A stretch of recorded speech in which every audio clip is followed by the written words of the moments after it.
Greetings and salutations to everybody out there in podcast land. This is the Judo Chop Suey podcast, and I'm not your host, Judo Dave Roman. I'm not your host this morning, this afternoon. Doesn't matter where it is, where you're listening, because I am a co-host today. Now, I've been teasing this co-host of mine for a number of weeks now, and he's here. I'm very excited to bring him on to the show. How would I begin to describe this person? He's been a friend of mine for about 10 years. We've been training partners. I can't really come up with the words to describe him. So you know what? I'm going to go to my buddy, Reverend Al Sharpton. Reverend Al, can you please describe my my co-host for everybody, the listeners here? A man with faith no man could shake. A strength no man could break. A character no man could fake. For goodness sake, let's eat some cake. Amen. Mr. Joe Kaiser, or should I say Judo Joe Kaiser, how you doing this morning? Greetings and salutations to you. Greetings and salutations to you too, Dave, and thanks Reverend Al for the intro, and Tawana Brawley sends her love. Very good, very good. So Joe, tell us a little bit about yourself. We've been friends for many years and training partners for many years, and while we haven't been training as of late, it's been about a year since we've actually stepped on the mats together. Tell us a little bit about yourself, what you do, a little bit about you, where you're training, who you're training with, all that stuff. So let the listeners know who you are and why you are here with me. Well, basically, I'm here because you invited me, let's be honest. But actually, and I thank you a lot for that. I'm here. First of all, congrats on the podcast. Doing an excellent job. Thank you very much. I appreciate that. And that's really one of the things that was missing out there in cyberspace was a judo podcast. There's a million BJJ podcasts and other grappling arts, but not really any judo podcasts. So thank you. I appreciate that. It's been I've loved doing this podcast. It's been a lot of fun and interacting with so many of the listeners and having there's been a lot of firsts for everything for me, and having a co-host for the very first time is this is very exciting for me, and I'm very, very happy that you're here. So I appreciate you taking your time out of your busy schedule to come here and join us on the Judo Chop Suey podcast. Great. So my judo experience, I started at a club here locally, and I guess all the listeners know we're in the Tampa area.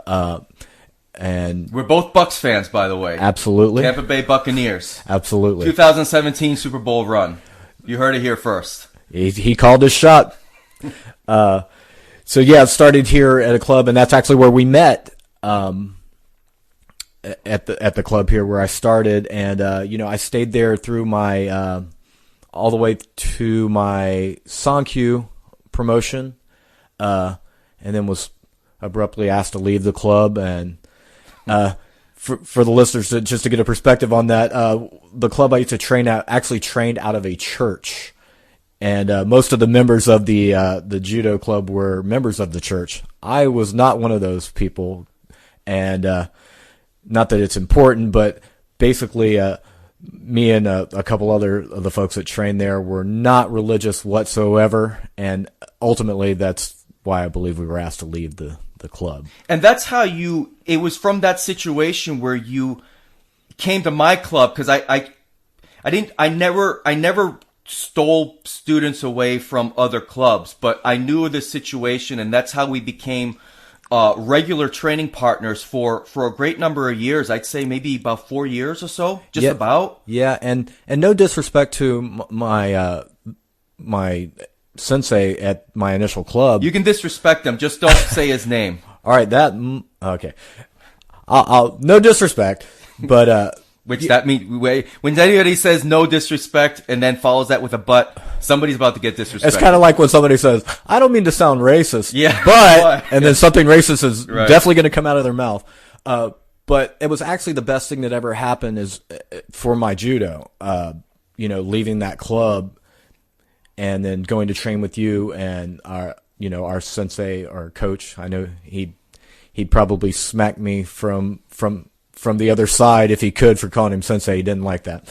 But coach, what was the best thing for me and my family, because as you know, my family has actually been very active in judo as well. Absolutely. And your son just had a birthday, right? Yeah, my son is actually a man now. He's That's 18. Fantastic. So. He's a great kid, great young man, and I'm very proud of him. Very proud of. I love your family, and it's really great to see a judo family come together and spend time training throughout all of these years. Yeah, it's one of those things where it's really helped our family bond, on the mats. My son and I, we started pretty much at the same time. The wife, it took a while, to convince her to step onto the mats. She was never really did anything athletic or competitive growing up. She really did none of that. No cheerleading, no softball, no nothing. But, she would come to all the practices. She was very supportive. And once I finally got her on the mat, that was it. I can't get her off the mats now, and she loves it. Yeah, she's one of my other favorite training partners. And she was one of my favorite training partners because of seeing the process of her improve over the course of time. Now, it's been about, like I said, for us, it's been about a year since we trained together on the mats. And it's been about the same thing for Steph. And the last time I did randori with her judo was phenomenal. And I told her, this is the best you've ever felt. This is the best you've ever moved. And it's weird because she was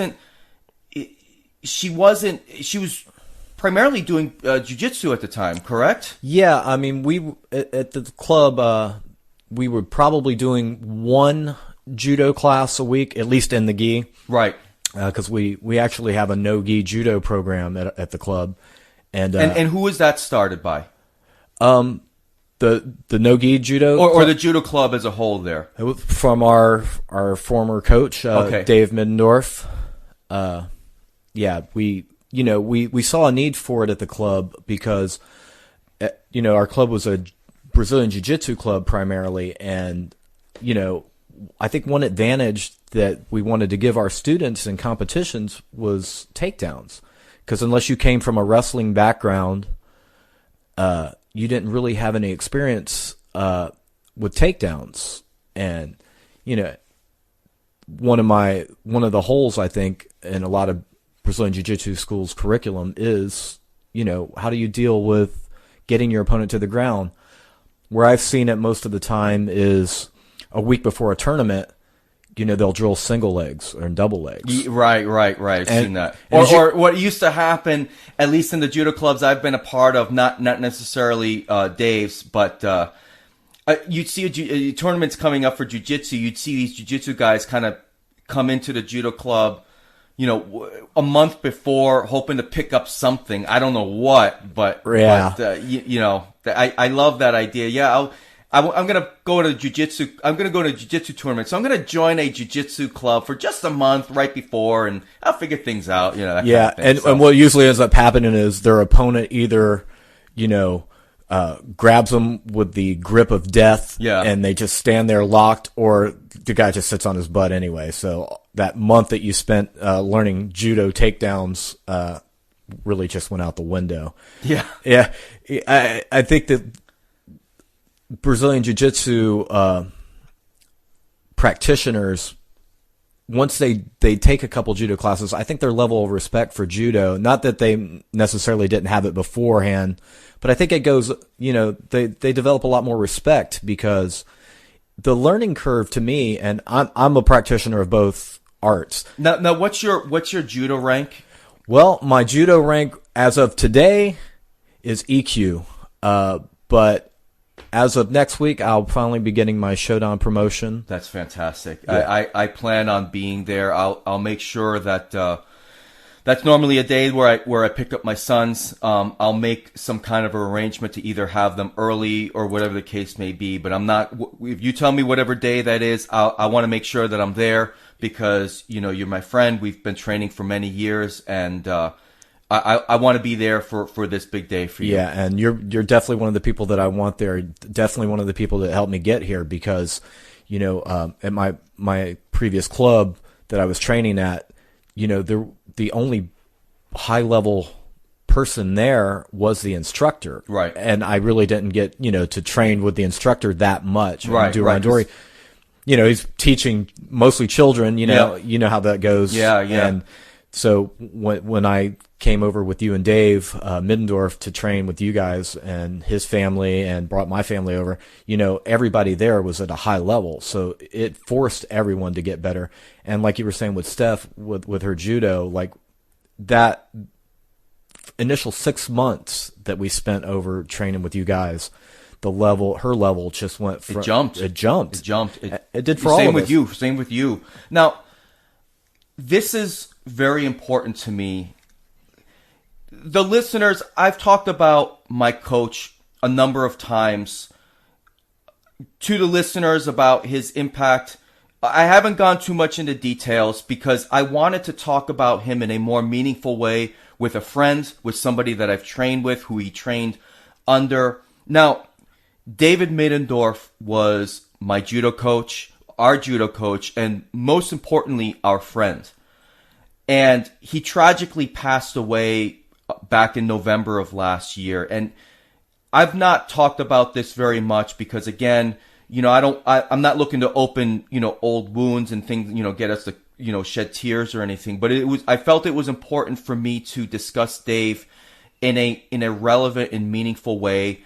I know the people at Ybor City Jiu-Jitsu, which is where you train out of, will likely, I'm sure some of them will hear this podcast. I wish I could have all of them here with us to talk a little bit about Dave, but I think you and I can hold down the fort and express what he meant to us. So, Joe, I would love to hear, maybe a funny story, or maybe, how he impacted your judo directly. So I want to give you the mic. You already have the mic, but I want to give you the mic anyway and give you a moment to express your thoughts. And then I'd like to talk a little bit about how, what he meant to me. Well, I mean, honestly, pretty much anything that I do on the mat, I'm going to attribute to Dave. Once again, no disrespect, insert disrespect here. Yeah. But when I came to Dave, I was a Sankyu, but it's one of those things where I didn't really feel deserving of that rank because, there's, and I don't want to be disrespectful. I know I've said that 5 times now, but there's club judo. There's, there's judo that you do recreationally and for exercise and that's what we trained at my initial club. And then when I came to Dave, we were training judo. We were training the art of judo. We were, there was a reason for every move. There was a reason for every technique. And, Dave wasn't going to let you come in there and half-ass it. Right. You were going to do the technique right. If you had to do it 100 times, he was going to make you do it 100 times. And, how many days did we spend on the mat? Or how much time did we spend? I remember recalling spending a month just working on Uchimata. Right. And, the first week it would just be how to grip. And then the next week, how to enter. And then, the Kazushi, everything. I'm not going to say he was a perfectionist, but he was a perfectionist. You had to do it right. And he was going to make sure you did it right. And that's the reason that all of us, I think that our judo, went to another level when we trained with him. He really cared about the judo. And it wasn't, like you said, Dave was, he was our coach, but he was also our friend. And it was one of those things where, in between classes, if he would reach out to you and said, what'd you think about the way we worked on this? Or is there anything that, you feel I could do better as an instructor and things like that? And, that I think that's the difference between, someone who's just recreationally teaching you judo and then someone who actually cares about what he's doing, And that's a very good point because, and I don't mean to interrupt. No, absolutely. But a lot of clubs around here, it's a sensei-student dynamic. And this is how you do things, and there's no questions. You do it my way, and that's it. Yeah. And as training judo, there's a traditional way to throw Tayatoshi. But we also know that there's a million variations on how to throw Taitoshi, and you have to find the right one that works for you.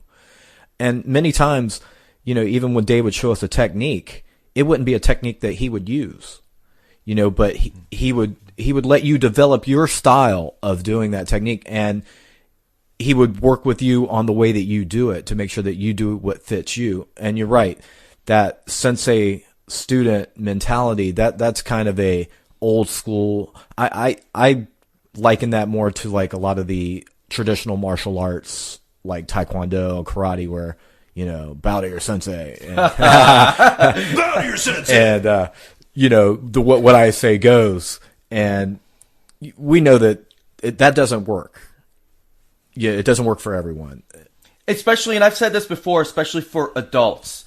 That sensei-student dynamic is great for kids, and it's great for adults in certain situations, but like I've said before, I'm an unapologetic American, and as Americans, we respond differently than maybe how Europeans or Eastern Europeans or people who come from other countries with other different structures and different social dynamics. We're different over here, and that I don't mean that in a rude way, but I think we respond better with certain types of instructions, and I always felt Dave was able to relate to adults in a better way.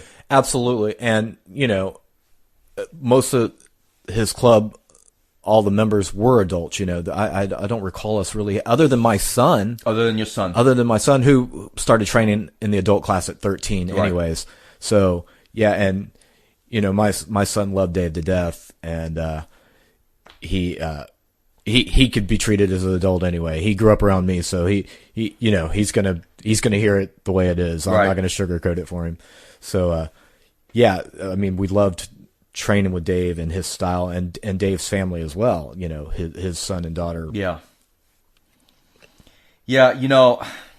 I came to Dave about a year after being a part of the largest judo club in the Tampa Bay area.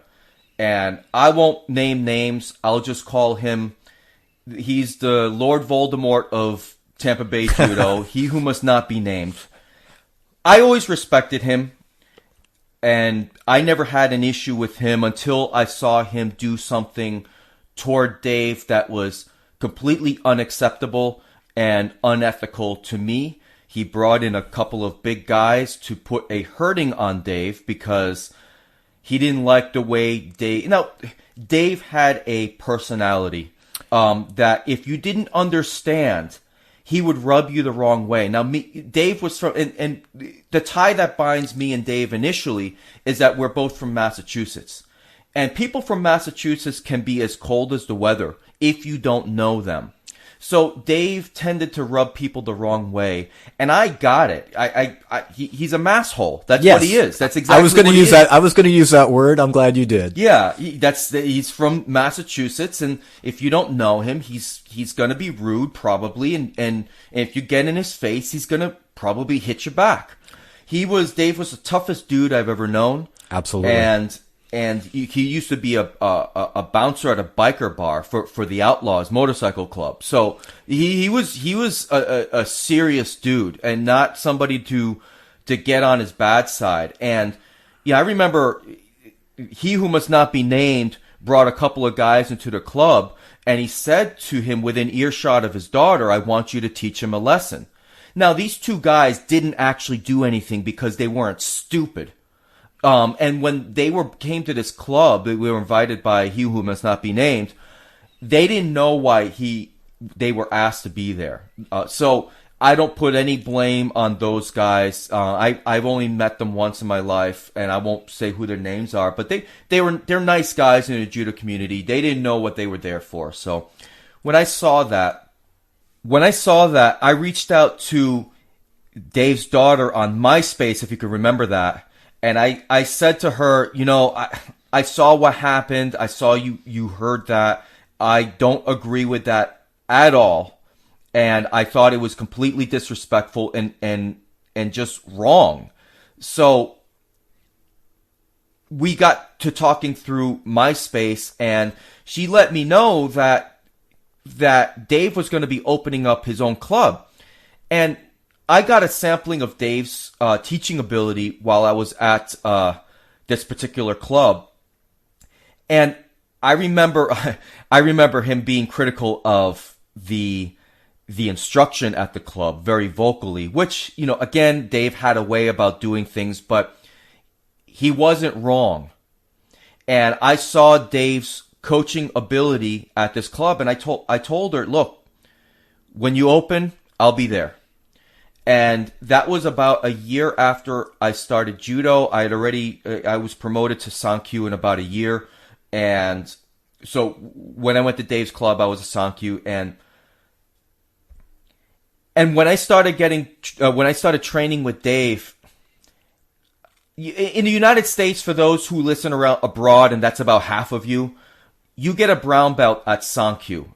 And I did not feel like a brown belt once I got to Dave. My judo really was a wreck. It was really terrible. But I committed to Dave going about 4 times a week, and my judo got better over time. I could never throw his daughter. I could never throw his son. I didn't even come close. And it turns out one of the videos I have on my YouTube page is a video of me doing randori with his daughter. And that, I just happened to have the cameras rolling when judo clicked. I'm very fortunate to have that moment caught on camera when judo actually clicked, and I threw her like 4 times in this round of randori. I have it on. But it took me about 4 or 5 months after I got to Dave before judo started really clicking to me for me in a meaningful way. And Dave had a way of teaching, and throughout this entire time, Dave and I became friends. And, and it was hard for me to see the struggle for him to try and run this judo club. We were sharing space with a Brazilian jiu-jitsu club, and I think Dave had it in his mind that a lot of the jiu-jitsu guys would just, if they wanted to learn stand-up and stuff, they would come to judo. And it didn't end up being that way. So for a long time, you'd have people coming in sporadically here and there. One person who I thought was very good at judo, he was a green belt at the time, but very good at judo, he was a very good training partner, came over and trained with us. And he was there for a few months and never saw him again. And then there was an older gentleman. He was a part of our club for a while, and he was a pretty good training partner, but given the fact that he was probably already in his mid-50s, he was an athletic for somebody in his mid-50s, but he could really only push me so far because I was still about 31, 32 at the time, and he just couldn't keep up. And, now that I'm well past my 40s, I'm starting to see that I can't keep up with guys who are in their 30s or in their 20s. It's just, Father Time is undefeated, and I'm starting to see that for myself. But Dave had a trouble getting people to join his club because people thought he was trying to steal students, and that wasn't the case. And so for a long time, it was just me and Dave, and it felt like me and Dave versus everybody else. And his club closed the first time around after about 3 years, and that's when I ended up at my third judo club, which is the club that, I'll forever be grateful for the head instructor there. He was the one that chose to promote me to Shodan. I never asked for promotions. I remember the head instructor for this club, he talked to Dave. He said, "Man, I think he should be promoted to Shodan." And I remember Dave told me that he told him, he should have been promoted a year ago. That's how far along in my judo that I had gotten with Dave. That Dave felt that after 3 years, I should have been promoted to Shodan. And really, when I say 3 years, that was really about 3.5 years total time with or less than that. I was actually 2 years with Dave because I was a year at that other club, and Dave had already felt that my judo had progressed enough to be a Shodan then. But I had to put in my time and do the volunteer thing. There was a couple tournaments I competed in and such. So I ended up getting my Shodan in about 4 years, which in hindsight, I've said this before. I feel that's a little bit too fast. I mean, I was training 5-6 days a week, and when I wasn't at the club, I was at home practicing. But so in terms of hours dedicated to doing judo, I probably had about 1,400 hours, which that's about the range where a lot of people can get promoted to Shodan. Sometimes people fall through the cracks, like you have, and I've said it for a number of years now. You've deserved your Shodan a long time ago.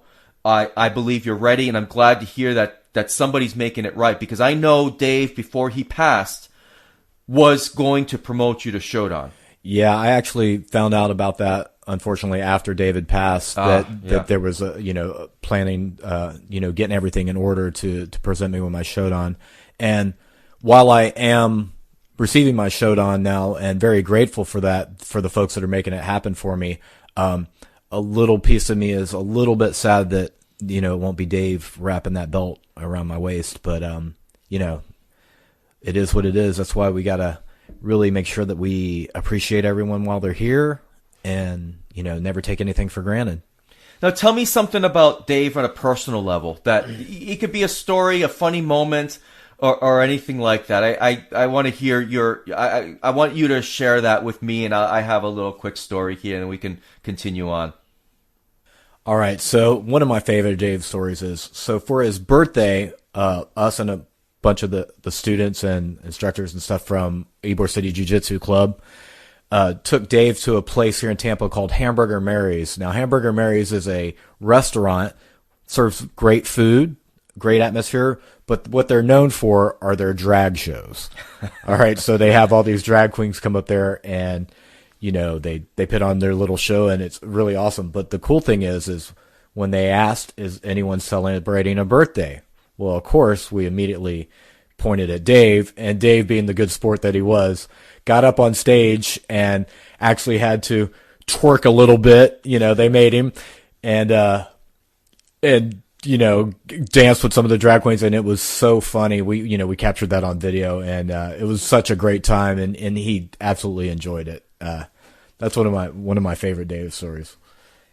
For myself, there's so many that I can think of, but I wanted to share just the kind of relationship that Dave and I had. So there's this one time we're going over a throw. I think it was like Uchimata, and he's helping me with my particular hand motion, and so anyway, so we were doing that, and he showed me do this, and he was like, "You got this," and he patted me on the butt, and I turned to him and said, "You just touched my bum." And then he looked at me and he gave me this weird look, and he goes, "That's because I wanted to." Ooh, and it was just kind of the nature of the relationship that I had. Now, he who must not be named would never be that way with me or any of the adult students or anything like that. So there was just a really fun rapport that Dave and I had, and just countless numbers of stories like that. But it's just. Yeah, like you said, like our relationship, like with my whole family, with Dave, to be honest with you, that was probably my wife's best friend. Yeah. Like, I know. That was somebody that, if Dave was having a bad day, if something, bad was going on in his life, he knew that he could call me, obviously. But, a lot of times, like if I'm at work or something, he would call my wife and they would go have coffee and, discuss it. And, and it worked both ways. If there was something that I needed in the middle of the night, Dave would be the first person that I would call, and, he would answer the phone, and whatever I needed, he would take care of. And I want to say this, because again, I know some of the guys from your club will be listening to this. I will be forever grateful for you and your family and the Ybor City Jiu-Jitsu family for taking Dave in and accepting him for who he was. I think I could speak for you and everybody there that we loved him very much. I still miss him every day. And the lessons that I learned from him on the mat and off the mat, I'll carry with me for the rest of my life. So, if Dave's daughter and son are listening to this, you're still well thought of by everybody down here in Tampa Bay. and we miss him very dearly. And we just hope that, we hope everybody's, that you guys are doing well. And I know the club is still thriving, but there's definitely a hole there, with Dave no longer being there. No, there's definitely a hole there. But I think he'd be very, very proud of, what we've done with the club, because, to touch on a point that you hit on earlier, where at his old club where you guys thought that the jiu-jitsu guys were just going to filter in and learn judo, and it didn't really happen. We've had the exact opposite thing going on at Ybor City Jiu-Jitsu, where, when we started this, it was to give our jiu-jitsu competitors the advantage on the feet. Most jiu-jitsu clubs do not teach any kind of takedowns. Maybe, like I said, a week before a tournament, they might drill some single legs and double legs, but other than that, it's non-existent. But we've had the exact opposite. So basically what inspired it, I believe, was my wife, as a white belt, her first jiu-jitsu competition, her jiu-jitsu was at a white belt level. Right. She obviously had Nawaza from our training, but, she'd learned some stuff at Ybor City Jiu-Jitsu, obviously. But where she really stood out was on the feet. She was going out there and basically threw every one of her opponents. She's a fighter. Yeah, and, our other competitors saw this and was like, wow, I would really like to learn that. And so, we started... Our judo classes were probably 5 to 6 adults, and those people have been coming since we started. But now our judo classes are 15 to 20 adults every class, and the level of enthusiasm for judo is really even surprised myself. Like I said, the initial intent was to teach these guys judo for jiu-jitsu. Right. And that's actually what we called the class. So we weren't really going in there going over judo rules or anything like it was, because in jiu-jitsu competitions, all gripping is legal. I know under the new IJF rules, which I'm sure we'll talk about, the gripping restrictions have pretty much been lifted, which I think is a good thing. But, so we were teaching even throws that, are not allowed in judo competitions. Like even wakigatami is legal in jiu-jitsu, which they'll call. I just saw it over on last weekend's tournament in Tbilisi. One of the I think medal matches ended with a wakigatami hansokumaki call. Right, which I'm very critical of a lot of the stuff that's been outlawed in judo, but I can see where that throw or that technique is outlawed. They're too good at that level. They'll rip your arm out, and it's very dangerous. But that being said, in jiu-jitsu tournaments, it's completely legal, and so so we don't even restrict our students from learning techniques like that. But one of the things recently with the attendance in our judo classes being so high, and the skill level of our competitor, I don't call them judo competitors because none of them have done judo tournaments, but the interest in competing in judo now is very high. So now we're actually, we're doing judo promotions. That's fantastic. Yeah. So, cause we have a lot of students who are interested in competing in judo, and honestly, I think they'll do very well, especially if it hits the mat, because most of them have a pretty high level of, a ground game. Yeah. And I've trained with a lot of them. Now, in regards to that, I want to move on to the next topic because this is important to me and I know it's important to you. But before we go there, my favorite segment, the listener reaction. There's an email that I want to read. I mean, I get, guys, you listeners are fantastic. The messages of encouragement and support, both that I get on Reddit, on Twitter, and directly via email, is really overwhelming, and I really appreciate you. You guys have heard me say this many, many times. So I want to get to a particular email. This person I'm going to leave as anonymous emailer because that's what this person requested. But let me read this email, and Joe, I would like to get your thoughts on this. Absolutely. So, hi, Judo Dave. Thank you so much for doing a judo podcast. You're welcome. I've been looking for one since I started judo, and I am forever grateful. Forever. That's pretty strong. I'm forever grateful that I'm behind this microphone. So believe me, the feeling's mutual. Anyway, I finally mustered the confidence to write to you. See, I think the users are scared. I asked for these voicemails to come in. I got Jonah Ewell of Oakland Judo finally sent one in, but I'm still waiting for the voicemail. So I think people are scared to talk to me. But so continuing on, I was wondering if you could touch a little bit on your frustrations and setbacks as a judoka. I know you have mentioned your take on randori, but it will be helpful if you can talk about it in a little more for us lower ranked judokas. Judo and grappling arts are very frustrating with a steeper learning curve compared to striking arts. Last request. If you could talk about freestyle judo, it will be great.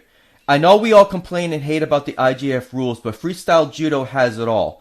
From leg grabs to extended nawaza. More recreational clubs and dojos should focus on FSJ rules, and I am sure it is not hard to switch back to IJF rules for Shiai. I believe BJJers, wrestlers, and martial arts enthusiasts will be more inclined to try judo as FSJ rules. Maybe doing an interview with Welcome Mat Steve Scott will be interesting. Thanks again for all your efforts and to support the Grow Judo. Now, anonymous emailer, I have very good news for you. Joe, you don't know this. I am currently working on getting Steve Scott onto the Judo Chop Suey podcast for an interview. I've reached out to him. He doesn't think I'm a complete idiot. So he's going to be joining me over the next couple of weeks. I haven't decided what day, but if for those who don't know, Steve Scott is the man who essentially wrote the book on freestyle judo. Now, you could argue it wasn't Steve Scott, it was Jigoro Kano, but you know what I'm talking about. He wrote the rules for the point system. He's the one doing this. He's a Shichidan, so he's not some scrub guy like me sitting behind a microphone not knowing what he's talking about. Steve Scott has forgotten more judo than I've ever known, and I'm very excited to be working on getting him onto the podcast to talk about freestyle judo, because I think the world needs to know about what Steve Scott is doing. It's not pseudo Brazilian jiu-jitsu. It is different. There's a different scoring system, and I think it's very interesting. So, anonymous emailer, your wish has been granted. I'm working on it. So, now, in regards to this email, Joe, what do you think of some of the things about the frustrations and setbacks in judo? And I know you've got some perspective to add to this since you are a judo instructor for beginners. Yeah, well, judo and grappling arts, particularly judo, there is a very steep learning curve as compared to, karate or stuff like that. And you can see it when folks from other arts who are accomplished in other arts come into judo and, they're completely lost. And, they come for a month and they're like, I still haven't thrown anybody. And it's like, it takes a while. There is a steep learning curve to it. But my point is just stick with it. Once it clicks, like you said, you had that moment on the mat where my judo clicked. Then there's no turning back. You're committed for life. You're committed. You're committed to that point. Then I think the challenge sometimes though is for students, and I see like on Reddit somebody posted this very lengthy post about the learning curve in judo, and it also depends on the instruction that you're getting. Oh, absolutely. There's a lot of, I know there's bad jiu-jitsu instructors, but they tend to be less than bad judo instructors in my experience. And it's not necessarily they're bad, but they don't know how to teach adults. They know how to teach kids because kids learn differently. Right, and judo, particularly here stateside in the United States, is really geared towards kids. It's really not geared for guys like me and you. Right. The adults, recreational guys who aren't going to be competitive, or top level competitors. We want to go and we want to do randori. We want to learn techniques and stuff. It's really not geared for us. Hopefully, I'd like to think we're kind of changing that a little bit at Ybor City Jiu-Jitsu, because all of my students are adults and my class is just growing and growing. Right. And the enthusiasm for judo is really shocked me a little bit. Well, what you're telling me is shocking too, because I've come on these internet airwaves and complained about the lack of adult participation in judo, and hearing this.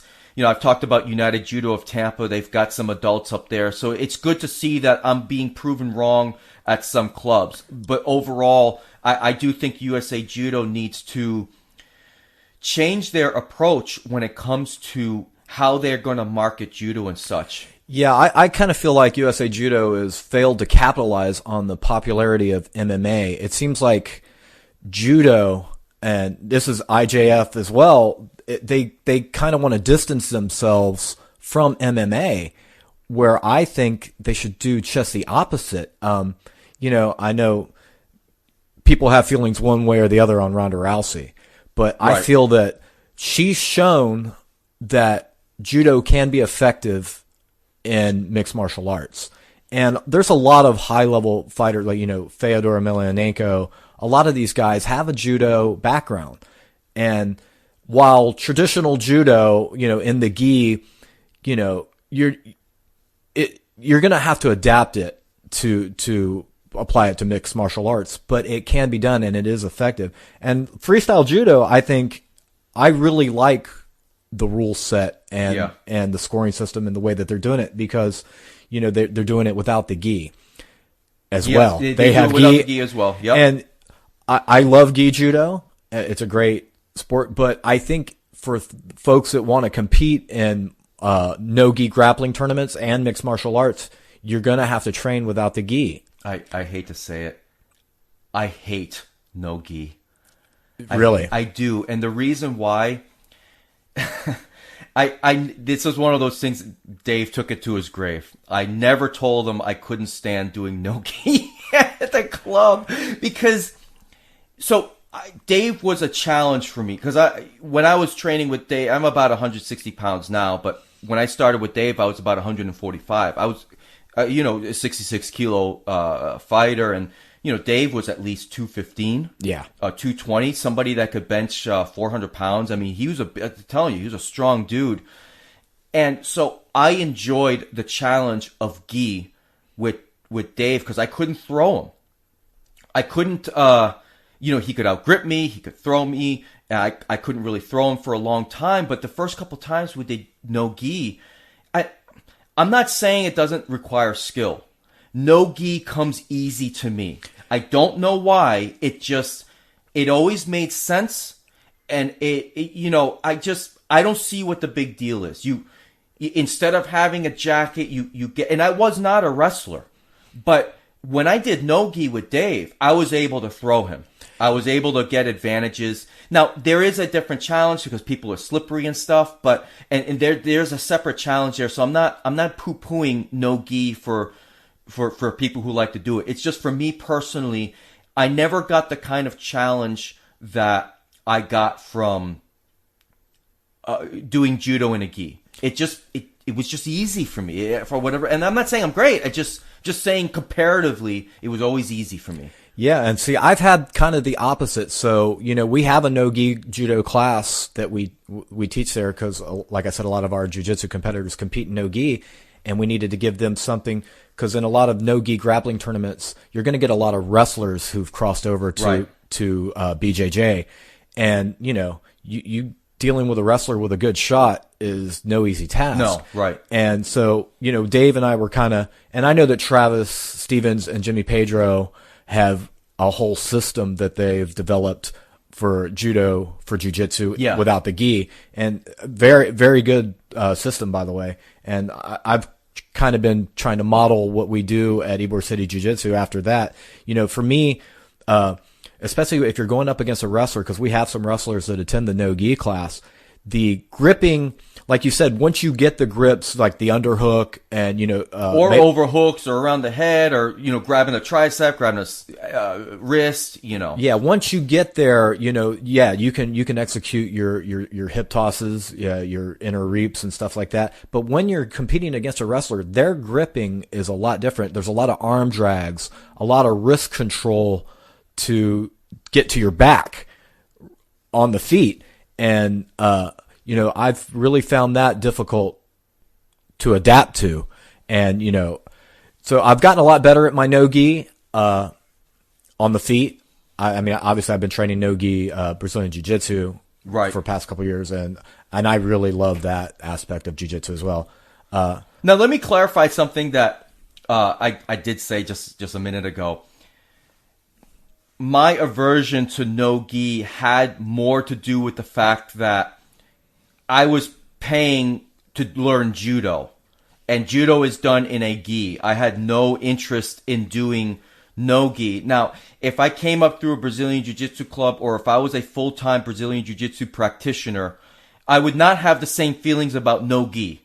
It was just, so when I said that, it was more from a judo context only. So I just want to be clear about that. I don't think it sucks or anything like that. No. I don't want to get these angry tweets and emails. Well, and it makes sense because at the time, even though I know you and I both were never huge competitors, if we were to compete, it would be in the gi. Right. And so learning no-gi judo. It took away from that. Exactly. Took away from and that. Makes sense. I saw it as a moment, as a day that I didn't do any grip fighting, a day that I wasn't practicing my uchimata in a realistic way that I would do it. Because I can do these throws. I can do all the throws that I can do without the gi. And I guess that's why I just thought it was easier. And that makes sense. And one other point on the freestyle judo, I do like that they allow. Obviously, you got to have leg grabs and no-gi. Yeah. And the extended nawaza, that to me is where I feel that IJF, USA Judo, or at least they had been missing out on capturing a wider audience. They've been getting better, though. With the new rules, which I'm sure we're going to discuss here, that I feel that they're moving more towards mainstream popularity, because that's something that folks understand now a little bit just from watching MMA. Now,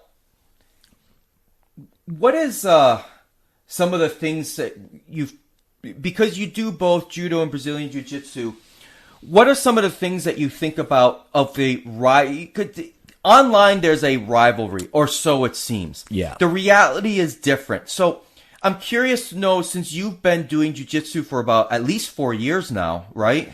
I think three plus, yeah. 3+. Okay, so you've been doing straight up jiu-jitsu for quite a while. How do you feel about that rivalry? What do you think are the realities and the perceptions of the said rivalries? Well, there is that perceived rivalry. To me, and I don't know how many people will agree with this, I do not see a difference in the arts. To me, they're the same art. Okay. And a lot of Brazilian Jiu-Jitsu practitioners go, they'll say jokes like, what BJJ stands for, right? Basically just judo. Yeah. And to me, it's kind of where one art, in terms of the sport, they are completely different. There's a different rule set. There's a different objective. In judo, we're looking for the ippon to get the clean throw with the opponent landing flat on his back. In jiu-jitsu, we're looking for the submission. And along the way, there's a point system. So the sports, completely different rule set, completely different objectives. In terms of the art, to me, they're the same art. Okay. I don't see them as different arts. And as we all know the story, Maeda taught judo to the Gracie family. Right. And they adapted it to more newaza or ground fighting and became Brazilian Jiu-Jitsu. So they learned judo. Right, and adapted it themselves. So, and if you look at a lot of the old Gracie footage from when they were still in Brazil with the brothers and, like with Hickson and them. They were doing judo. Yeah. And basically just when it hit the mat, it was a finish. It was a finish. There was no pins. That was almost, it's seemingly like that was it. There were just no pins. To win a fight, you had to choke them out or submit them in some way. Right, and a lot of the old school guys who still compete and teach, like Salo and Janji, I never can really figure out how to say his name, Ribeiro. Yeah. Those guys are judo black belts, and at their schools they teach judo as part of the curriculum. And maybe I'm hoping that a lot of their black belts who move on to open their own schools do the same. Because, like I said, I see them as the same art. The sports basically just have different focus. And, it's kind of like sports team rivalry, right? You're from Miami, and I'm from Tampa. Oh, it's the Bucks. Oh, they suck. It's the Dolphins. Yeah. It's that kind of thing. Do you see that in jiu-jitsu? Between clubs? In other areas or even within Tampa Bay? Yes. You do? I see it, Jiu-jitsu school to jiu-jitsu school, yes. Yeah. Yes, I do see that. Really? Yeah, it definitely is there. And, That's really interesting to me because in judo, it's not quite that way.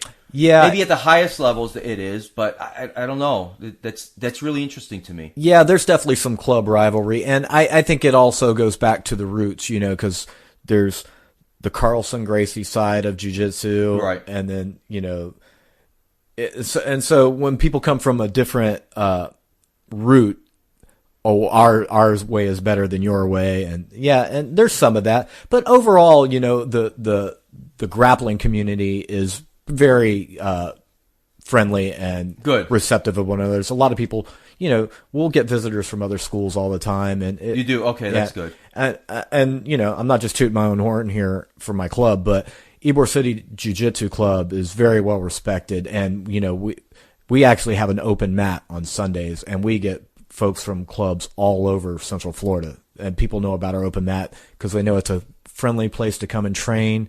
There's no egos there. Yeah. Nobody's looking to make a name for themselves. Yeah, man, toot away on the club because I think Ybor City Jiu-Jitsu is a fantastic place.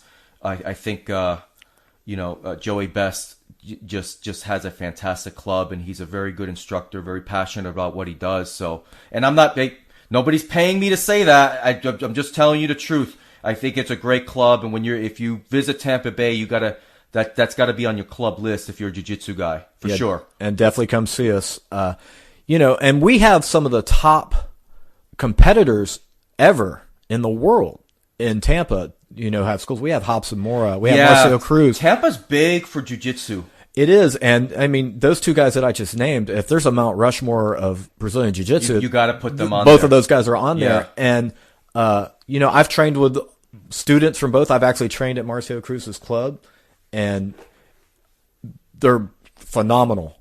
But for me, for where I am as a practitioner, there's no other place for me other than Ybor City Jiu-Jitsu. Yeah. I don't ever see myself training at another club. Why would you need to? You got everything that you need there. You got great training partners. You got great instructors.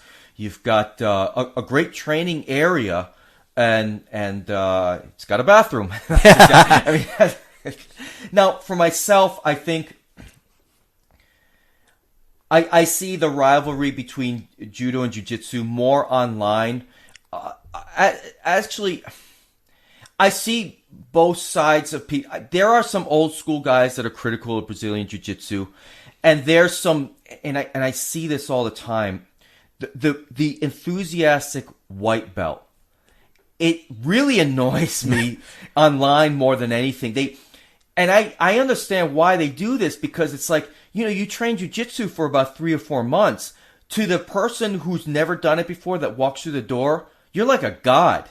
I mean, you're tapping and choking them out left and right. So they get an overinflated sense of ego on there and stuff. And that lasts till about blue belt level. But then once I see the blue belts become more experienced, they stop that nonsense for one. And at least the blue belts that are going to stick. Now, I understand. I've read this by Roy Dean.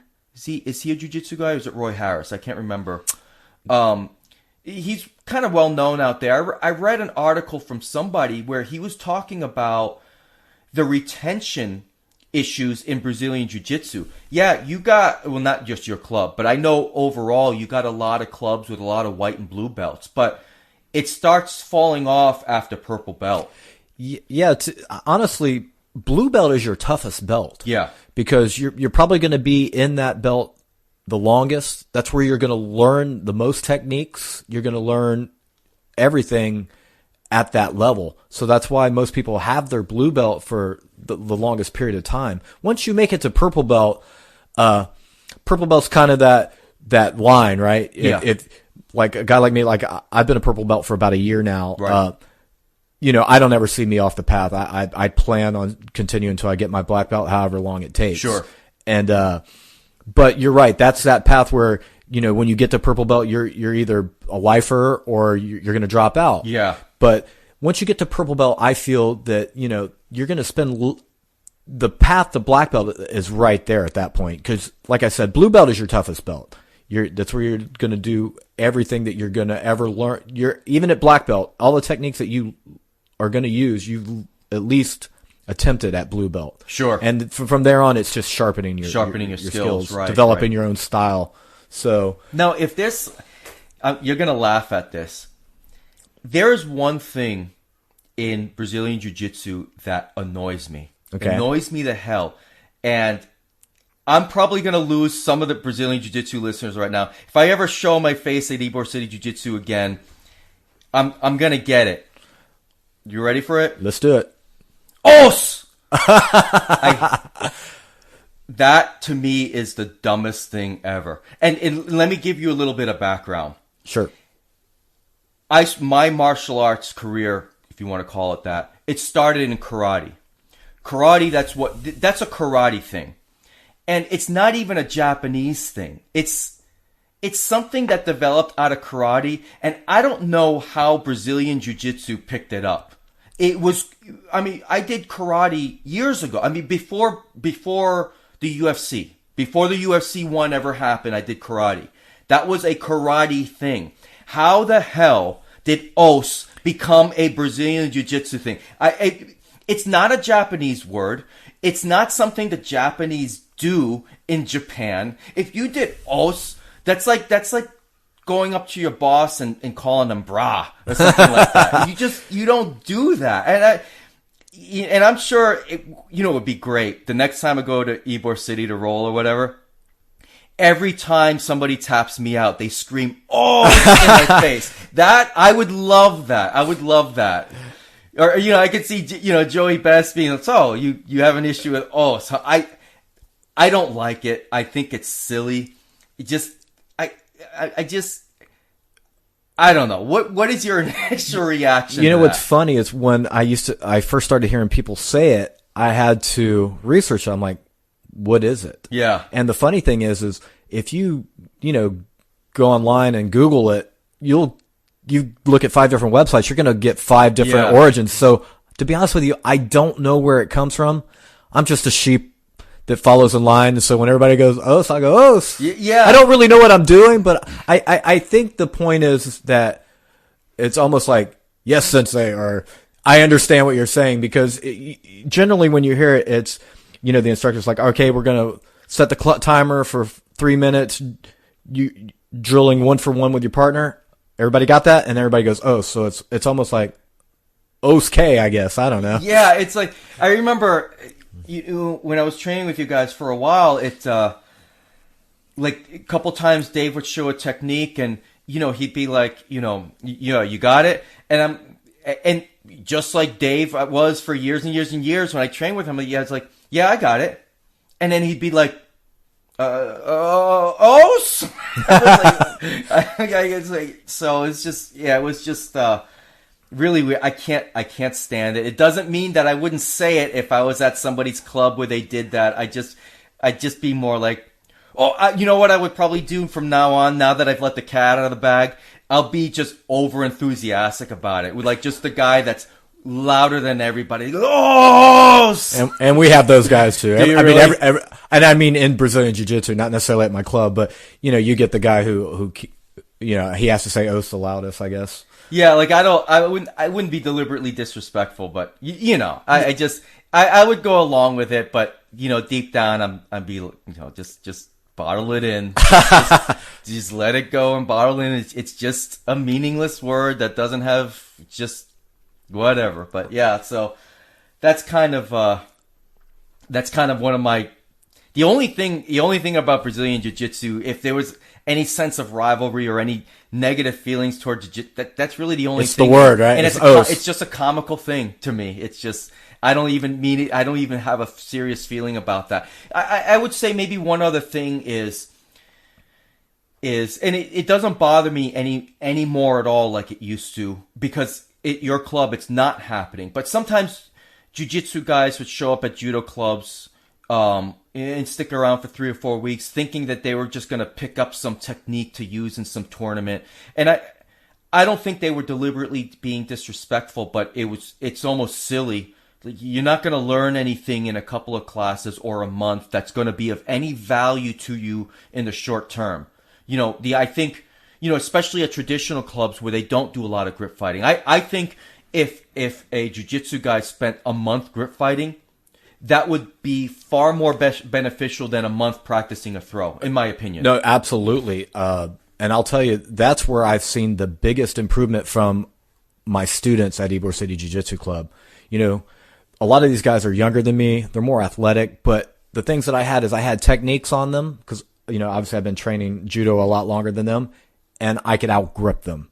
But now that grip fighting level, the gap is closed, now it's like I really have to, work on technique and, moving my opponents around and stuff because their grip fighting, you're right. It's one of the most important aspects of all grappling. Right. And I remember I used to actually have Brazilian Jiu-Jitsu videos.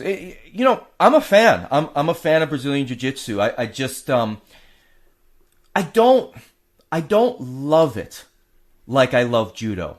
And I feel that, I don't know, I like going to jiu-jitsu clubs, I like rolling, but I don't know if I could ever fully dedicate myself to jiu-jitsu and I gave Dave my all. And I would train hard at any jiu-jitsu club, but I gave Dave my all because there was a passion there. And if I can't meet that level at Brazilian Jiu-Jitsu, I would work hard. When I was going there for a while, I was working hard. I was doing my best. But like doing a De La Riva guard to some kind of sweep to an armbar doesn't do it for me like effortless judo. It just, I wish it did. I wish that kind of sequence could do it for me, where I got something of value out of it. For me, it's more like, damn, I worked really hard to get that. Thank God I got the sub. But like, I wouldn't get any more satisfaction than that, where, that perfect judo throw where you throw somebody that's heavy and effortless, that feeling lasts like a week for me. It's like almost like a drug. I've never done drugs in my life, but I can only imagine that's kind of that euphoria that carries with me for a week. Yeah, I would have to imagine it's probably about the same. Hitting a clean judo throw, where, like you said, it's effortless. Like the guy felt like a feather and just lands flat on his back. I would have to probably equate that to hitting a home run. You see a baseball player, the second it leaves his bat, he knows it's gone. Yeah. And that's how hitting a clean judo technique feels. I'm with you on that.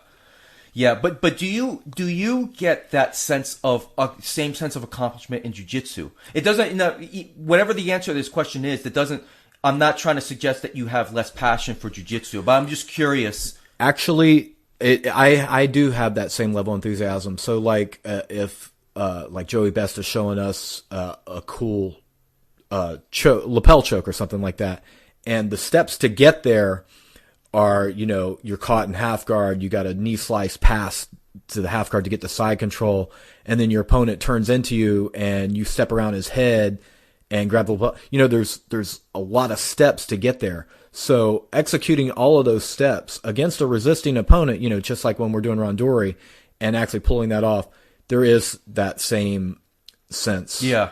I understand what you mean, though, about the hitting the clean throw. There's nothing that feels like that. Yeah. There's nothing to replace that.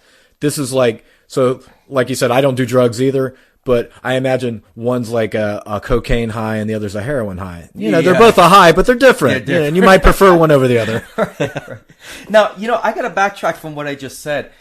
I do remember something. It just triggered a memory that when I was at your club, Chris Reed was showing the Berimbolo? Berimbolo, okay, yeah.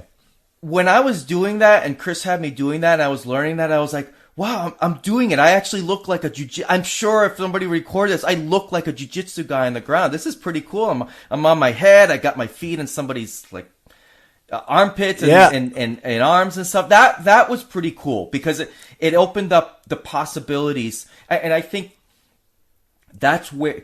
I think my feelings on jiu-jitsu stem from Judo Nawaza, which Judo Nawaza is very straightforward, it's very quick, and I haven't stuck around in jiu-jitsu long enough to get that. Because when I do judo and I'm standing up, I don't have a deliberately strategy in mind, but I know what I'm feeling. I know how judo is supposed to feel. I never got that sense in jiu-jitsu just yet. I suppose if I stuck around long enough for purple belt level, I would start having that feel to really chain things together. I never got to that level. I mean, I'm not bad on the ground. I mean, I probably could pass for a blue belt at a lot of clubs, but that's because of I've probably had about 500 hours just on the mat in judo alone, just on the ground. Well, that being said, one thing I'd like to point out about Newaza is a lot of clubs, at least from my perspective, they don't really focus on it anymore, because of the rules, where you have limited time to get into a submission. Once guys turtle up, if you're not actively passing their guard, getting the turnover and working the lapel, they're going to stand you up. They're going to stand you up. But, and I've talked to some of the other, black belts in the area, they feel like the Americans have kind of brought Newaza back. If you look at the past Olympics, with the success of like Travis Stevens and obviously Kayla Harrison, right? They have great tachiwaza, don't get me wrong, but when you look at the matches that they won, like Travis Stevens winning with the bow and arrow choke, and obviously Kayla with her osakomi, and even Nick DiPapolo with the nice Ezekiel choke. Yeah.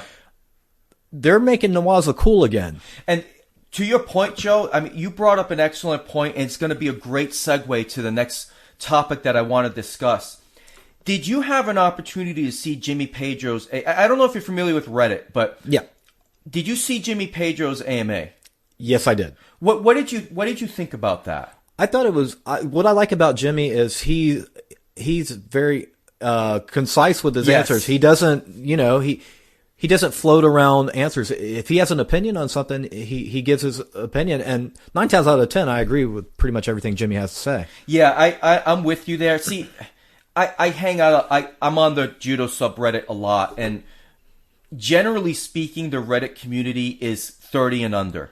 So it was refreshing to see an AMA put out by somebody who is concise and thoughtful in his replies instead of these one word, few word answers that, they don't even put a capital letter on the first word, no proper punctuation. Jimmy was very concise and stuff. Now, there's some questions I want to cover that was on that AMA, and I want to cover a specific one because Jimmy said something that I thought was very interesting to the points that you were just making. But a couple of questions I want to get up right off the bat. Of course, since I'm selfish, I'm going to talk about the stuff that he answered first. Okay. I asked Jimmy, Dave Middendorf was a beloved friend of mine and my judo instructor. What is your favorite memory of him? Jimmy says, Dave is a good dude. He used to come up and train with me all the time, even when he was only an orange belt. He was always eager to learn and never shied away from lots of randori. Yeah, that was definitely Dave. And we were talking about this before the podcast, how it's difficult for an instructor to be an instructor and train. Dave always liked doing randori, and a lot of times Dave and I did randori because a lot of times it was just me and him at the club. So I remember it was always tough for him to make that transition. He would prefer to have more students, but he knew that having more students would mean far less actual judo time. And being an assistant instructor at Riverview Judo, I don't randori very much. I do randori with the kids, but it's largely in a role to take falls. Right. And I'm okay with that. I have no problem taking falls for anybody. I really don't have an ego. The only time I have exception with that is that when people don't reciprocate. And I don't mean that people should flop for you, but if I'm gonna take falls for you, don't be a jerk and stiff arm me, right? And that kind of stuff. That's not fun, and it benefits nobody. Yeah, other than assuaging your ego. That's all it is, right? Yeah. Because if you come in with a good technique, because when we're doing randori, it's not a shiai, it's not a competition, so it's not like you're pairing guys up by weight and skill level. Right. You could be out there going at it with someone who outweighs you by 20 kilos. Yeah. And right. Exactly. So you come in on a good technique, it would be beneficial for not only you, but also for that, for Uke to take the fall. Yeah. And a lot of times, you're right, ego gets in the way and they sink their heels in and, they're just going to power you over. It's stupid. Here I am, sometimes when I train with teenagers that are like, 115 pounds, they're 30, 40 pounds lighter than me. I'm not going to, get all these crazy grips and make sure that they don't throw me or whatever. You have to work with people. But I find the opposite, that when training with guys that are closer to my own age, a lot of times, and I'm willing to scrap. I got no problem doing that. When I visited, United Judo of Tampa, granted he was just a green belt, but I was ready to throw. I was ready to go because I was just a student there, and I made sure that I got my throws in. But I would have had no problem if he caught me. I wasn't stiff arming him or refusing to take a fall. And some of the other kids that I did a little bit of randori with, I took falls for them. I have no problem taking falls. But there's a lot of guys out there that just stand around. They're stiff. They don't want to take a fall for whatever reason. I'm like, well, if you're not willing to take a fall, why are you out here? Right. Well, and I'm sure you agree with this now that me and you are both at that instructor level now. There's no greater pride as an instructor as one of your students executing a nice throw. Yeah. Like that you've showed them. Somebody comes in for a Soto Gari on me and they've got the Kazushi and their entries looks good. Why take it away? Why take it away? It's rewarding not only to them for executing the throw, but now you're validating yourself as an instructor. It's like, right. What I'm showing, they're picking up what I'm teaching them and applying it. Right. So absolutely. I love taking falls from my students. Yeah. Now, and Shiai is a whole different thing, but right. For Shiai, there's weight categories. A lot of people don't, a lot of lightweights don't do open weight categories. They typically fight within their category range. So, why take that away? Who does that help? Nobody. Exactly. Now, I asked the second question of Jimmy. I asked him, what can USA Judo to bring up the talent and skill level of judoka in the United States? Jimmy's response was, Travis and I are working on an American judo system curriculum. We need all coaches and aspiring athletes to be on the same page, teaching the same judo, and speaking the same language. This will speed up the learning process and help us develop our talent at younger ages. As it is now, we get kids too late to make them good. I do agree with that. I don't know how involved Jimmy Pedro and Travis Stevens are in USA Judo, if they are a part of the actual organization, if they sit on some kind of board. So from this particular answer, I'm not sure if Jimmy and Travis are trying to do their own thing or if they are working in conjunction with USA Judo. I really wasn't sure about that, but it doesn't matter because I completely agree with Jimmy on this, that this is what judo needs, very much so. Yeah, I agree 100%. And maybe that's something, a follow-up question to Jimmy, even maybe, directly, is this something that's being done in conjunction with USA Judo, or is this something that you and Travis are doing on your own? And I think it's a great idea because, like I said, that focus on the waza from the American players, I think is a huge advantage because, like I said, I'm sure the Japanese dojos and the Kodokan, they're still teaching the waza. Absolutely. But I think a lot of times they get caught up in showing techniques to win tournaments, and obviously everybody wants to see the big throw. So if someone gets what used to be called a yuko and get you to the ground, a lot of guys are just turtling up and just waiting for the ref to stand them up. Whereas you see the Americans are aggressively trying to, hit that turnover or lock that clock choke in and, or set the guy up for Juji Kotami or something like that. Now, to your point, Joe, there was a question that was asked of Jimmy, and I don't know who asked it specifically, but Jimmy expounds on this. So here's a question. I recall an interview where you said American judoka can't compete in tachiwaza, which is why they have to focus on conditioning and newaza. Why can't Americans compete in tachiwaza, and why is it that they can compete in newaza? So here's Jimmy's response. I am sorry if this was misunderstood by anybody. What I meant to say, or what I was trying to say, is that the odds of an American athlete being the best in the world in tachiwaza is very slim because we do not have the number of players here to train with, nor the number of hours of randori necessary to be the best in the world in tachiwaza, especially with pure waza. However, I never said we could not compete in tachiwaza. Obviously, Kayla Harrison and Travis Stevens have proven we can compete in tachiwaza, but as a coach, my job is to help the U.S. players win. The easiest and best way for them to win is to focus on where everybody else is weaker. And in my opinion, that is on the ground. And with gripping skills, tactics combined with conditioning, everybody in the world in judo practices a minimum of 70% of their training in tachiwaza, and some as much as 90%.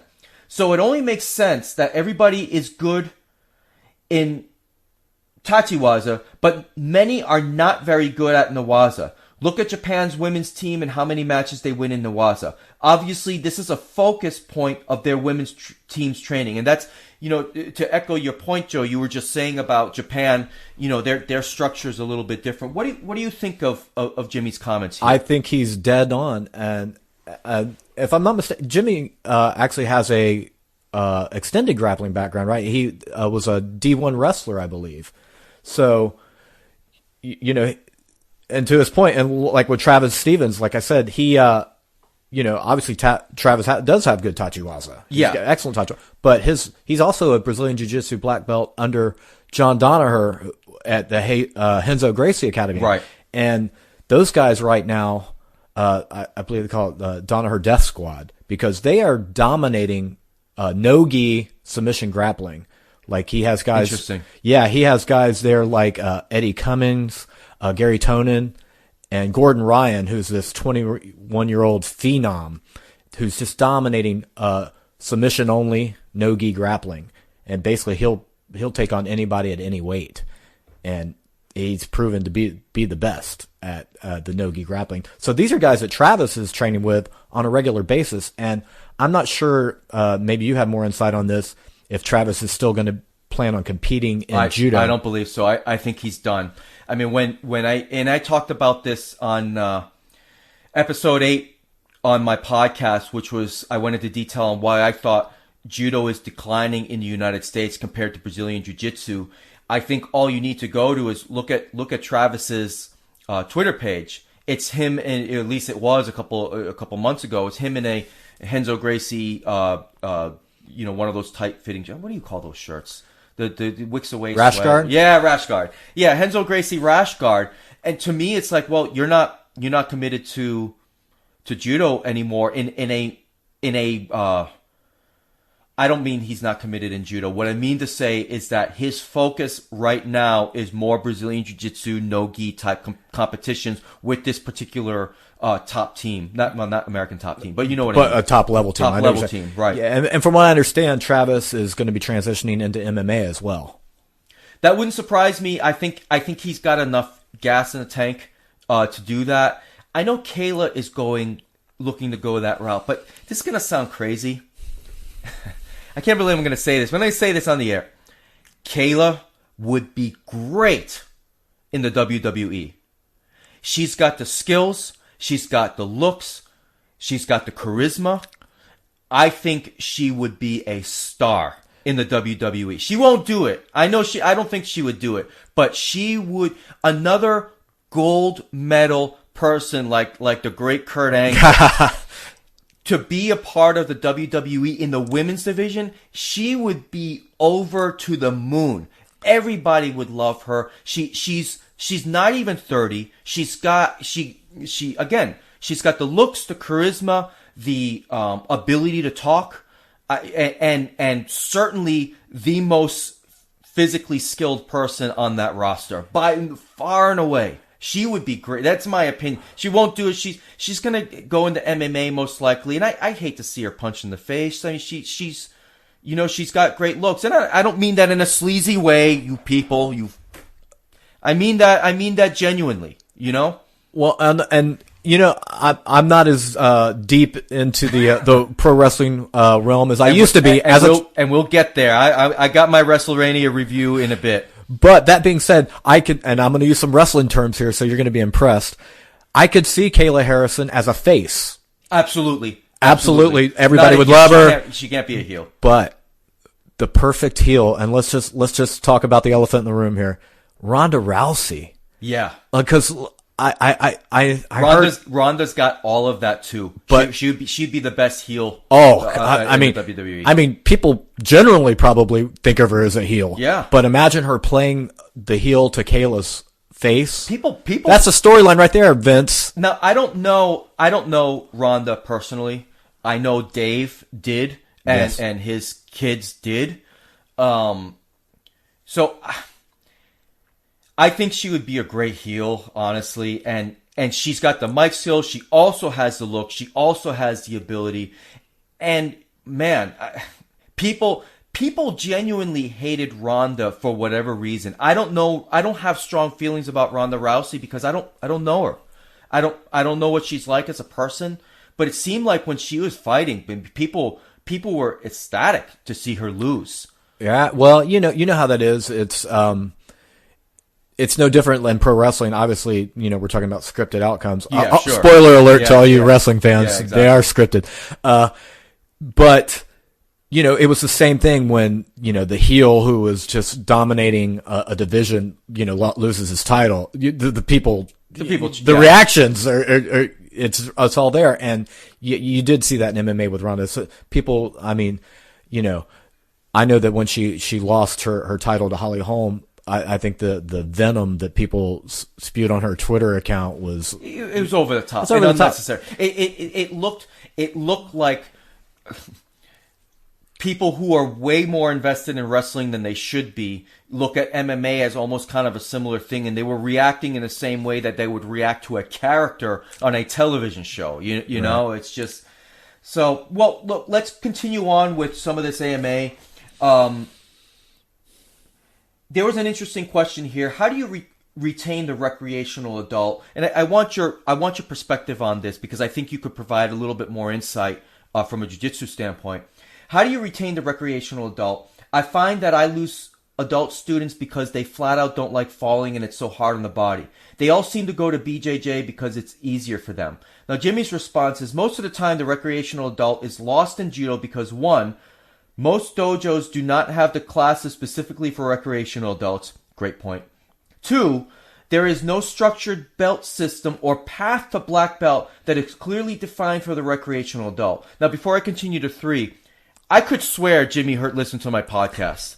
I'm because I've said that exact thing, and I've talked about this before. And three, or maybe I'm just that damn smart. I don't know. I don't assume the latter. I would like to think Jimmy heard my podcast. Three, making adults take throws regularly will lead to loss of students. Agreed. All recreational adults need is technical development through uchikomi, renraku waza, drills, and throws on crash pads. Now, before I let you comment on this, I would like to say that I was the adult that regularly took falls. But when I came into judo, I knew before I started judo that it was for me. I inherently knew it. It's just like, you try something for the first time and you're like, this is for me. This is maybe for you the first time you picked up a guitar, right, for example. Like you just knew inherently, I want to be a musician. For me, I knew right away I wanted to be a part of judo and this because my grappling quote unquote career did start off in Brazilian Jiu-Jitsu. It was not judo, and so I knew. So I was able to regularly take throws because I loved it. I was like, give me more. But I know the average adult is not like that. So what are your thoughts on that, Joe? I think that so his first point about the most dojos not having classes specifically for recreational adults, it's true. Most of the clubs that have adults are, the old school guys who have been around a long time. They're black belts. They're usually instructors, and like you said, they're not really the focus. They're the instructors. And so they're mostly teaching children. You're right. Most adults don't want to take falls. But from my experience, most of the players, if you can get them past that fear of taking the fall, that once they get their ukemi down and they're comfortable with it, they love it. We've had such a surge, like I was saying earlier, in adult attendance at our classes that it's actually becoming like one of the people are coming up to me, man, this is becoming my favorite class. That's here. incredible. That's just incredible and unbelievable. Almost literally unbelievable. And to Jimmy's other point about, I think the path for adult students is learning through uchikomi, drills, and throwing on crash pads. I agree with that because adults are going to be more comfortable learning that way. And the one spike that I've seen and my students' progress is, we always do uchikomis. We do a lot of drilling and a lot of randori because, that's where you're validated, right? Right. You have a static opponent or partner that you're doing uchikomis with. You're doing drills. We do our 50-50 drill. Perfect. I love that drill. Yeah, for those who may not know, that's French randori, if you've heard that term before. Yeah. Yeah, and we do that a lot, but it's when you execute that in randori against a resisting opponent that you feel validated. And man, the level of some of our guys. So we just did our initial, I wouldn't call them promotions because nobody had a judo rank prior to this. I've got jiu-jitsu black belts in there. They're wearing their black belt to judo class. And right. So we wanted to make it more judo oriented. So we gave everybody their initial rank. We don't have anyone that I would consider a white belt. And I agree. It was that way when I was helping Dave with the class when he kind of started it out. When I was helping him a year ago, I don't think anybody was a true white belt. Right, and some of our guys, just on their Nawaza level alone, I couldn't, in good conscience, give them a yellow belt. Agreed. Like Joey Best, our jiu-jitsu instructor, he's a black belt. He's at the minimum a green belt level in judo, and with a little bit more time on the mat, he's a sankyu. Yeah, as he should be, in my opinion. Right. Agreed. And just a little shout out to Ellie.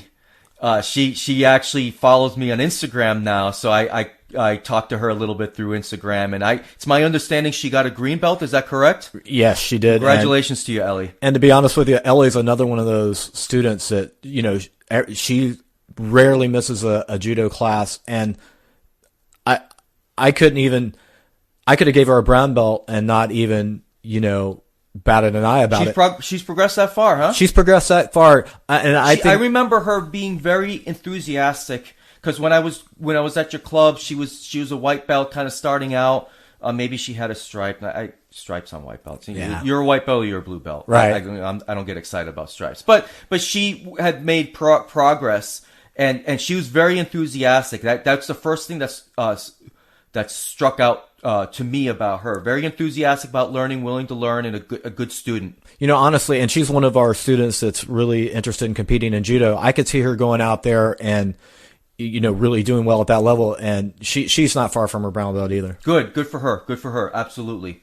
So, and you are the ones, you're the one handling the promotions. So, let me get this clear. So, I know there are Shodan and maybe higher ranked judoka at your judo club in at Ybor City Jiu-Jitsu. Yes. But you are the main instructor. I am the main instructor, and obviously, we have other black belts there. We have some Nidans, some Sandans there, and obviously, I value their opinion. And I had discussions with them. How do you feel about that? And we were basically on the same page on every player at what their rank should be. So I did definitely consult with them, but ultimately, yeah, it was my call on everybody's rank. Right. Good. Glad to hear it.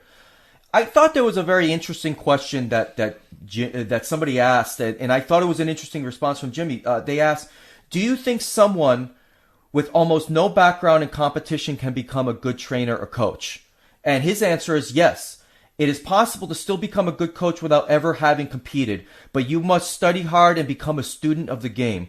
Focus on helping your students love judo and focus on getting better every day and sticking with the sport. Now, it seems like this is something that you're actively doing here at your club. How do you prepare your classes, and how do you get better yourself as a coach?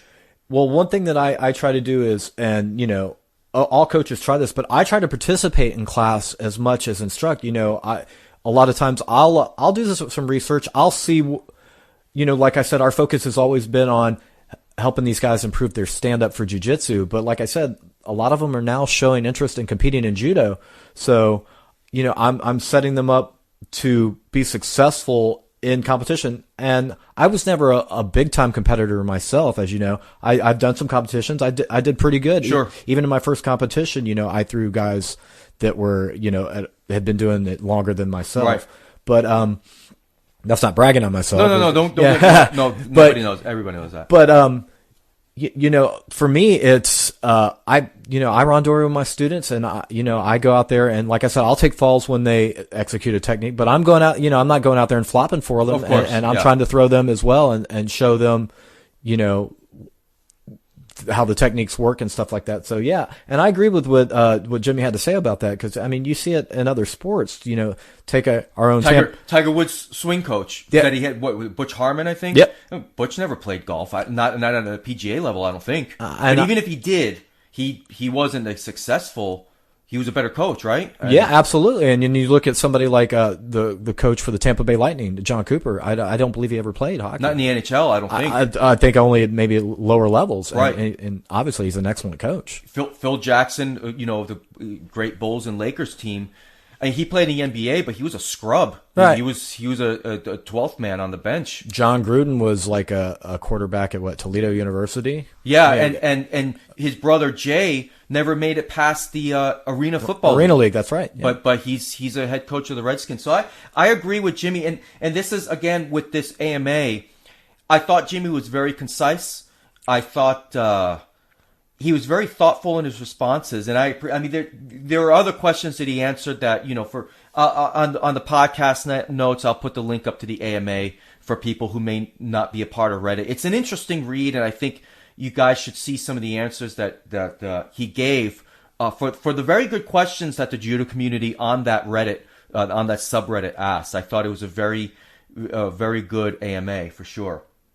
Now, there's a bit of news out of the Kodokan that shocked me. I just found this out yesterday, that the Kodokan has officially recognized 2 Nagewaza techniques and 3 Osaikomi techniques. Now, it doesn't mean that these techniques were never taught before, that they never did. They've existed since the beginning, but it was interesting to see that the Kodokan has officially recognized Obitori Gaeshi and Kouchi Makikomi. Now, before the leg grab ban, Kouchi Makikomi was one of my favorite throws because I would link that with Ippon Seianagi. Now, it doesn't mean that I can't do that throw still, but I used to like grabbing the leg to do that winding throw, and that's one throw that I do miss.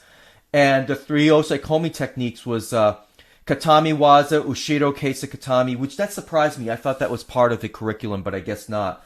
Uki Gatami and Ura Gatami were added as well. Now, something that I thought was really interesting, it almost doesn't matter because I never see it.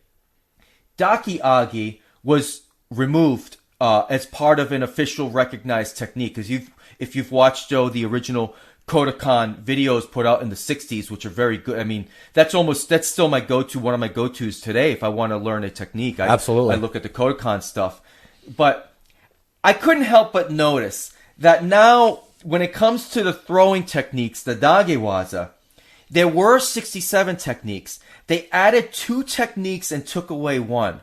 Now, it would have been fantastic if there were 69 throwing techniques. 69, dudes! I mean, that would have made my heart sing. It would have been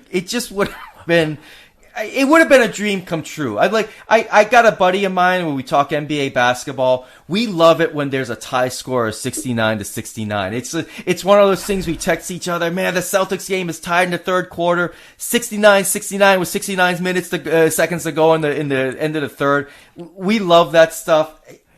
They should have, and I'm sure I would have loved to have been a fly on the wall to see. We can't have 69 techniques, so we got to take away.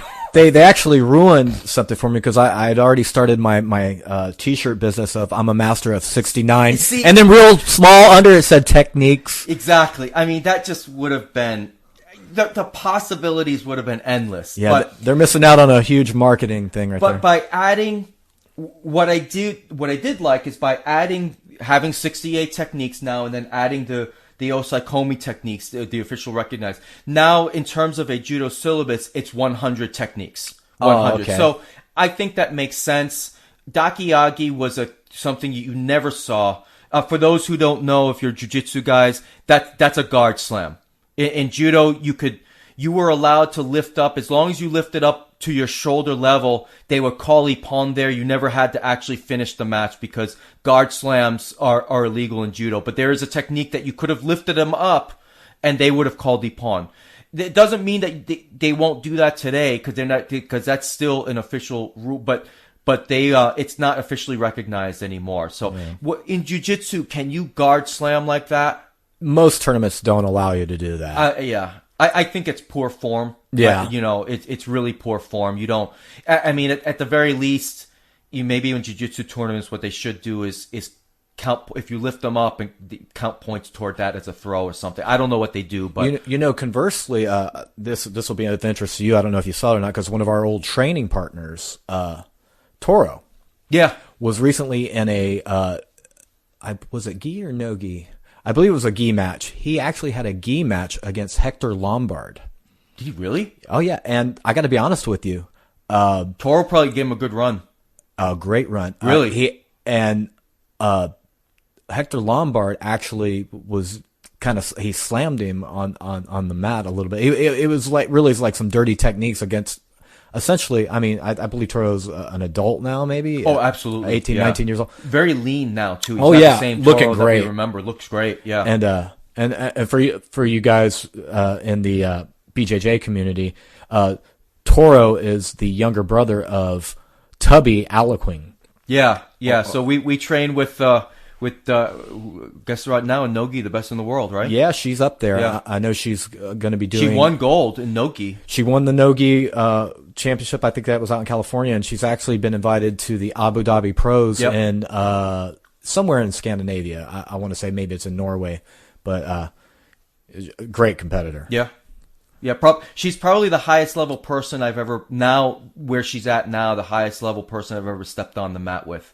Absolutely. In any judo or jiu-jitsu, she's probably the best I've ever been on the mat with. I mean, back then she was a purple belt, but never knew that I was training with a future world champion. And I could definitely see her going on and winning Abu Dhabi. To be honest with you. I agree. I completely agree.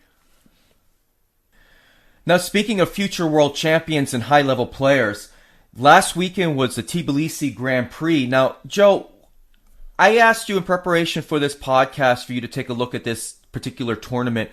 What was your initial impressions of the tournament, and what did you think? I don't know if this was your first exposure to seeing the new rules in action for high-level judo. So what were your initial impressions of this particular tournament? I'm curious to know what you think. Yeah, it was my first chance to view a tournament with the new rule set, which the new rule set I feel is definitely conducive to good judo. I agree. When I initially saw only Wazari and Ippon for scores, I was a bit skeptical. I was like, well, I mean, it kind of, I didn't know how that was going to work, but after reviewing it, I think it's good for judo. What do you think of removing Wazari Awaseti Ippon? I don't like that. Okay. I don't like that.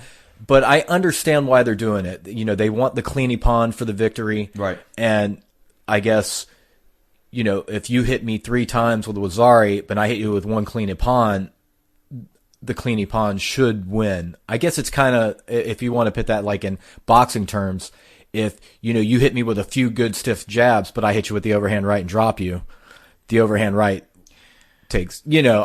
That's actually a good, that's a good way to put it. I can see that argument, and I do like that.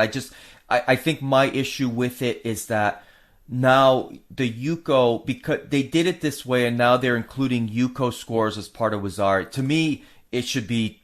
I still like the older rules better, but eliminating the Yuko, I feel it should always be Wazari. And then include Wazari Awaseti Ippon, and then Ippon. And that way, if you have the higher level standard, you can leave leg grabs alone. Right. Well, and I think I like the new rule, but where it could get a little squirrely is, was that a Wazari or was that an Ippon? Because a lot of times I see throws that are scored Wazari, and I'm like, well, I mean, on another day, I could see that scored as an ippon. So now you're going to have the guy who thinks he's thrown the clean ippon and it's scored wazari. And, with them not being accumulative now, it could end up changing the decision, Yeah, and I see that point of view, and I agree with it. However, I know this was one of the first judo tournaments that you've watched. Throughout 2017, it's clear the standard for ippon has been raised, and I do like that. For years, the rolling ippon used to be a valid ippon, and it's not anymore. You gotta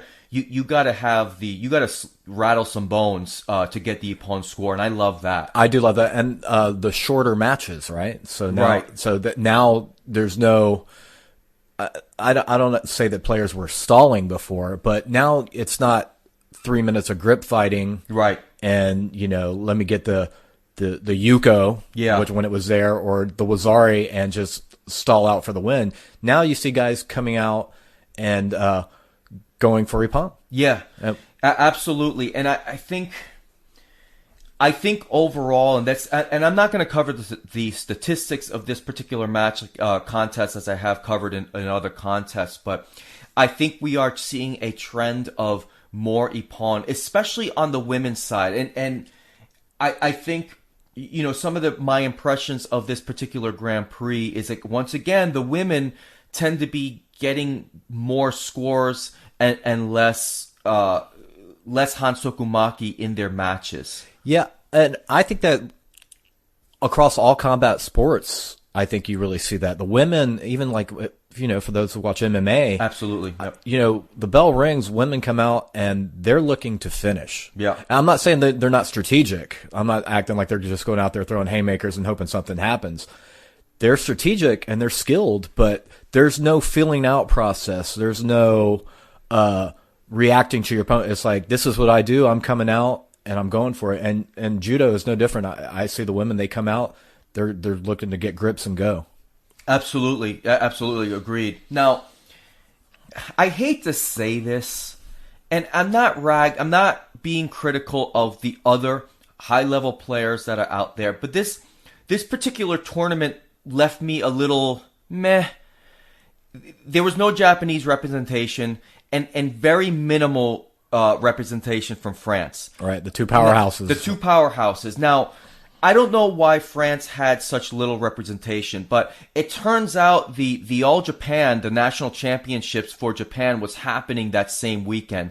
And look, I hate to say it, had I known that ahead of time, I would have focused my efforts on looking at what happened in the All Japan rather than this Grand Prix in Tbilisi. That's not to take anything away from the athletes that had a tremendous weekend in Georgia, but this particular tournament lacked a little bit something for me. It's like for my American listeners, if you're watching a Cleveland Cavaliers basketball game and LeBron James is not playing, right. Great. It's NBA basketball. It's the highest level of basketball. But look, if the best is not playing, you're missing something out of that. You want to see the stars, and right now a lot of the stars are in Japan. And Majlinda Kelmendi was not in this tournament. She's obviously she's not Japanese, but when it comes to the non-Japanese elite athletes, well, there's several of them out there, and some of them were not at this tournament either. So I don't know what you felt about that, Joe. I thought for me the tournament, it doesn't mean it was a bad tournament, but it lacked that star power.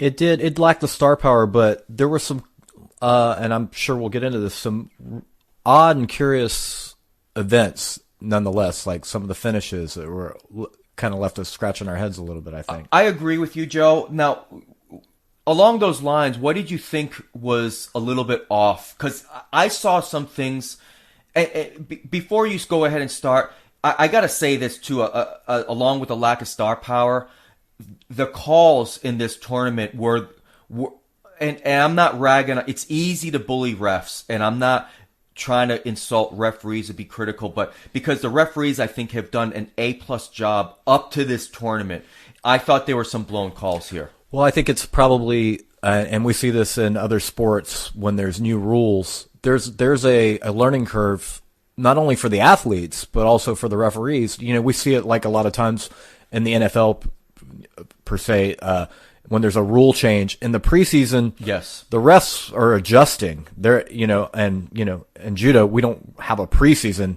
They're just throwing out, hey, these are the new rules. Absolutely. It was in early January. The refs had that seminar in Azerbaijan.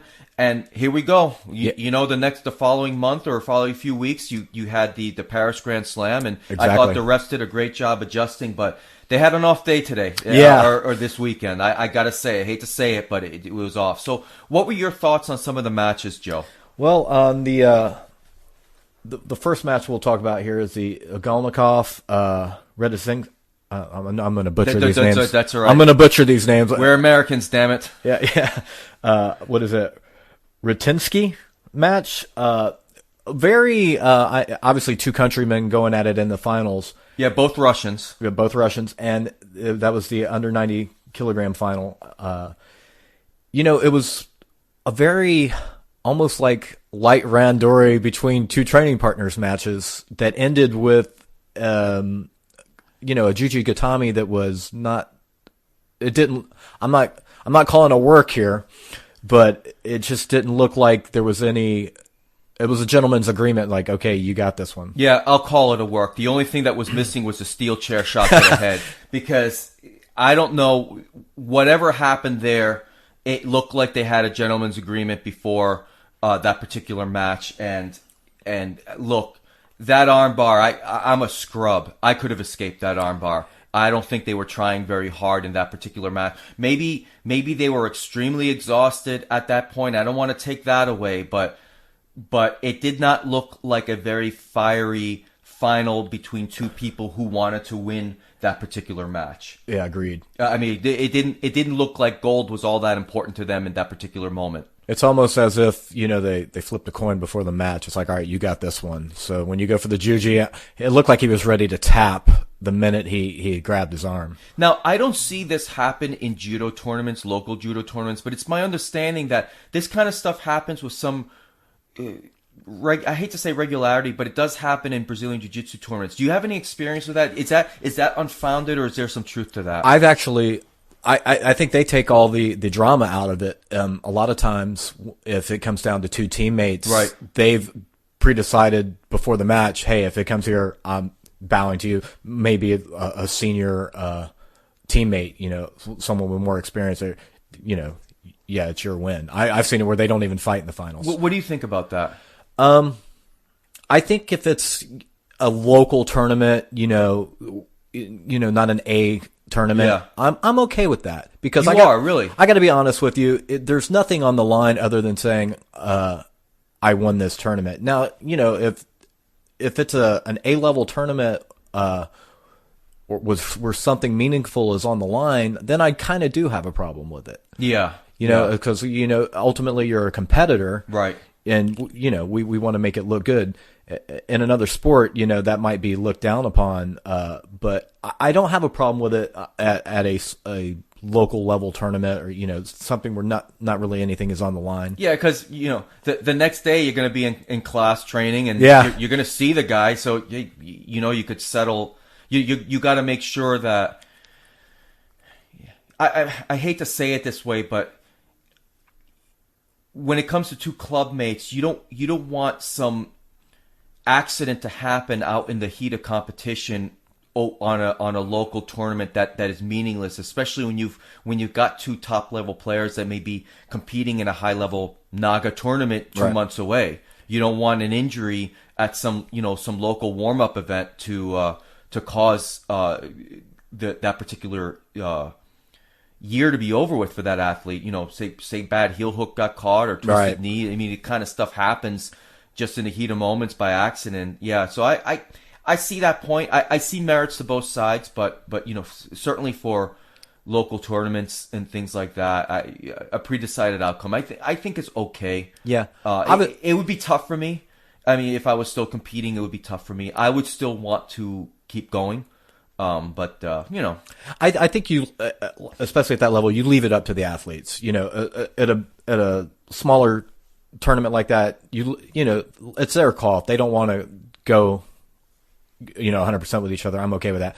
If we're talking about, the world championship, a judo world championship, or like Abu Dhabi, you got to lay it all on the line at that point. Yeah. And just shake hands when it's done. And with these two Russians, I just don't think they had that in there. Maybe they decided, hey, you know what, you're getting first place. I'm getting first place. That's 30,000 for me, and you're getting second place. That's 15,000 for you. We'll pool that money and split it in half, and we're both good. I guess I don't know. So now for me, the under 81 kilo final was very bizarre.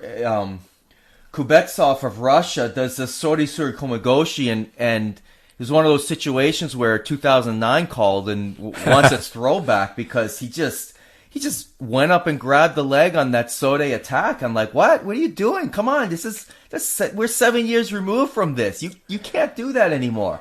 He grabs the leg, and Penalver of Brazil, he wins that final, and he had a great ippon earlier in the day against Kalinin of Russia, just with a huge ouchigari, just one of those bone-rattling ippons.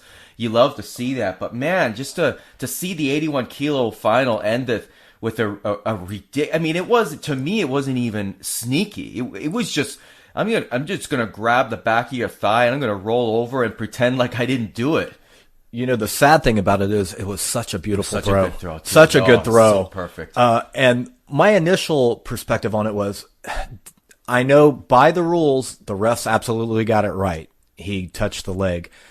But in my mind, I'm like, did it really aid the throw? And I'm on the fence on it. And I think he practically did a front flip.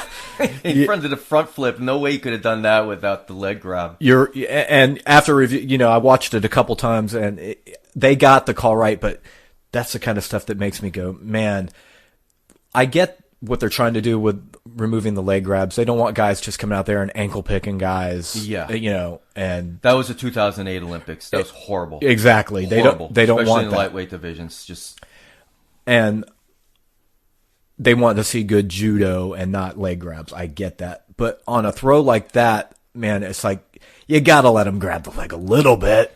Yeah. Because the beauty of that throw, I think, outweighs the value of that leg grab. But to the refs' credit, they did call it right. And you're right, that ouchigari earlier on in the tournament against Kalinin. Yeah. Against Russia was like textbook ouchigari. Right. Now, any other matches that stuck out to you before we get to ones that actually where they won with some good technique or some impressive victories there? Anything else stuck out? The under 73 kilogram match with Smogalnov from Kazakhstan, and I'm not even going to try to attempt the Georgian's name. Yeah. Grigalishvili. Yeah. Yeah, okay.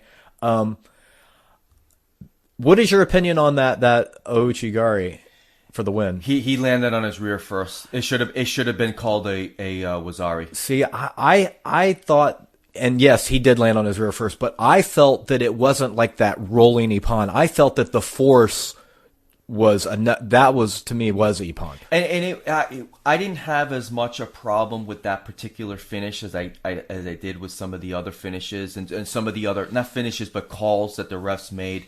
I mean, at the angle that the referee was at that moment, I can understand. It's calling an ippon there is not the worst thing in the world, but it was very borderline to me.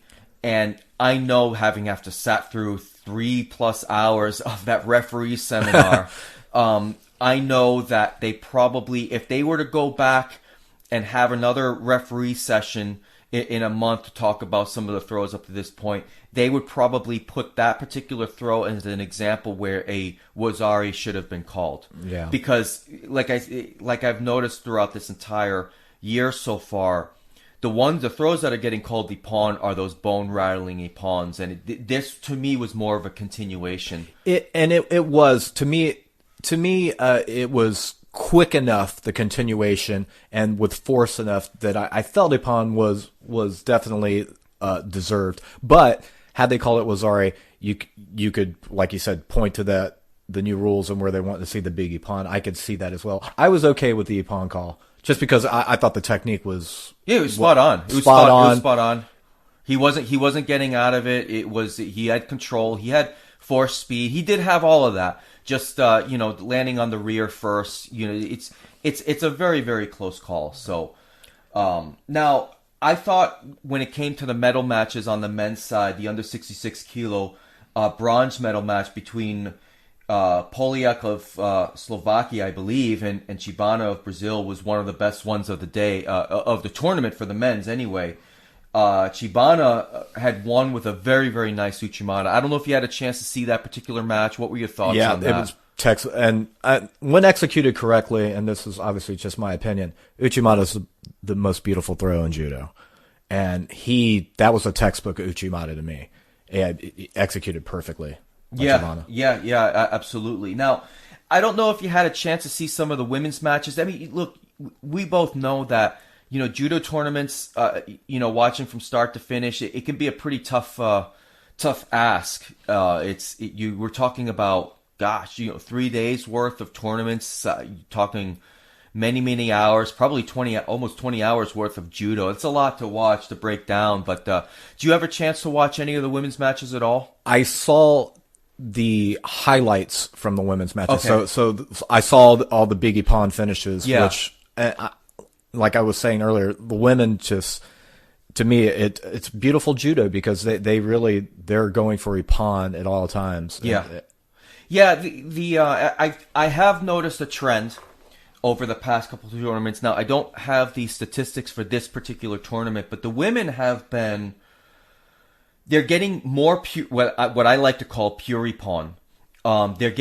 Which pure Ippon is, they're winning the contest by Ippon, not by Ippon through Hansoku-maki. Right. So women are getting more pure Ippon. They're getting a less Hansoku-maki Ippon, and there's less penalties, less Hansoku-maki in general on the women's side. So it seems so, and I think what I'm seeing in the women's division in 2017 has been better and more impressive. I just wish some of my favorites like Kelmendi would appear more often. But I'm guessing as the World Championships get closer, that's when you're going to start seeing the stars. Right. But now, France had very little representation in this particular tournament. They had 5 female athletes show up, and Clemente of France was one of those women, and she defeated Cidero of Portugal with a great Uchimata. This is the under 48 kilogram match.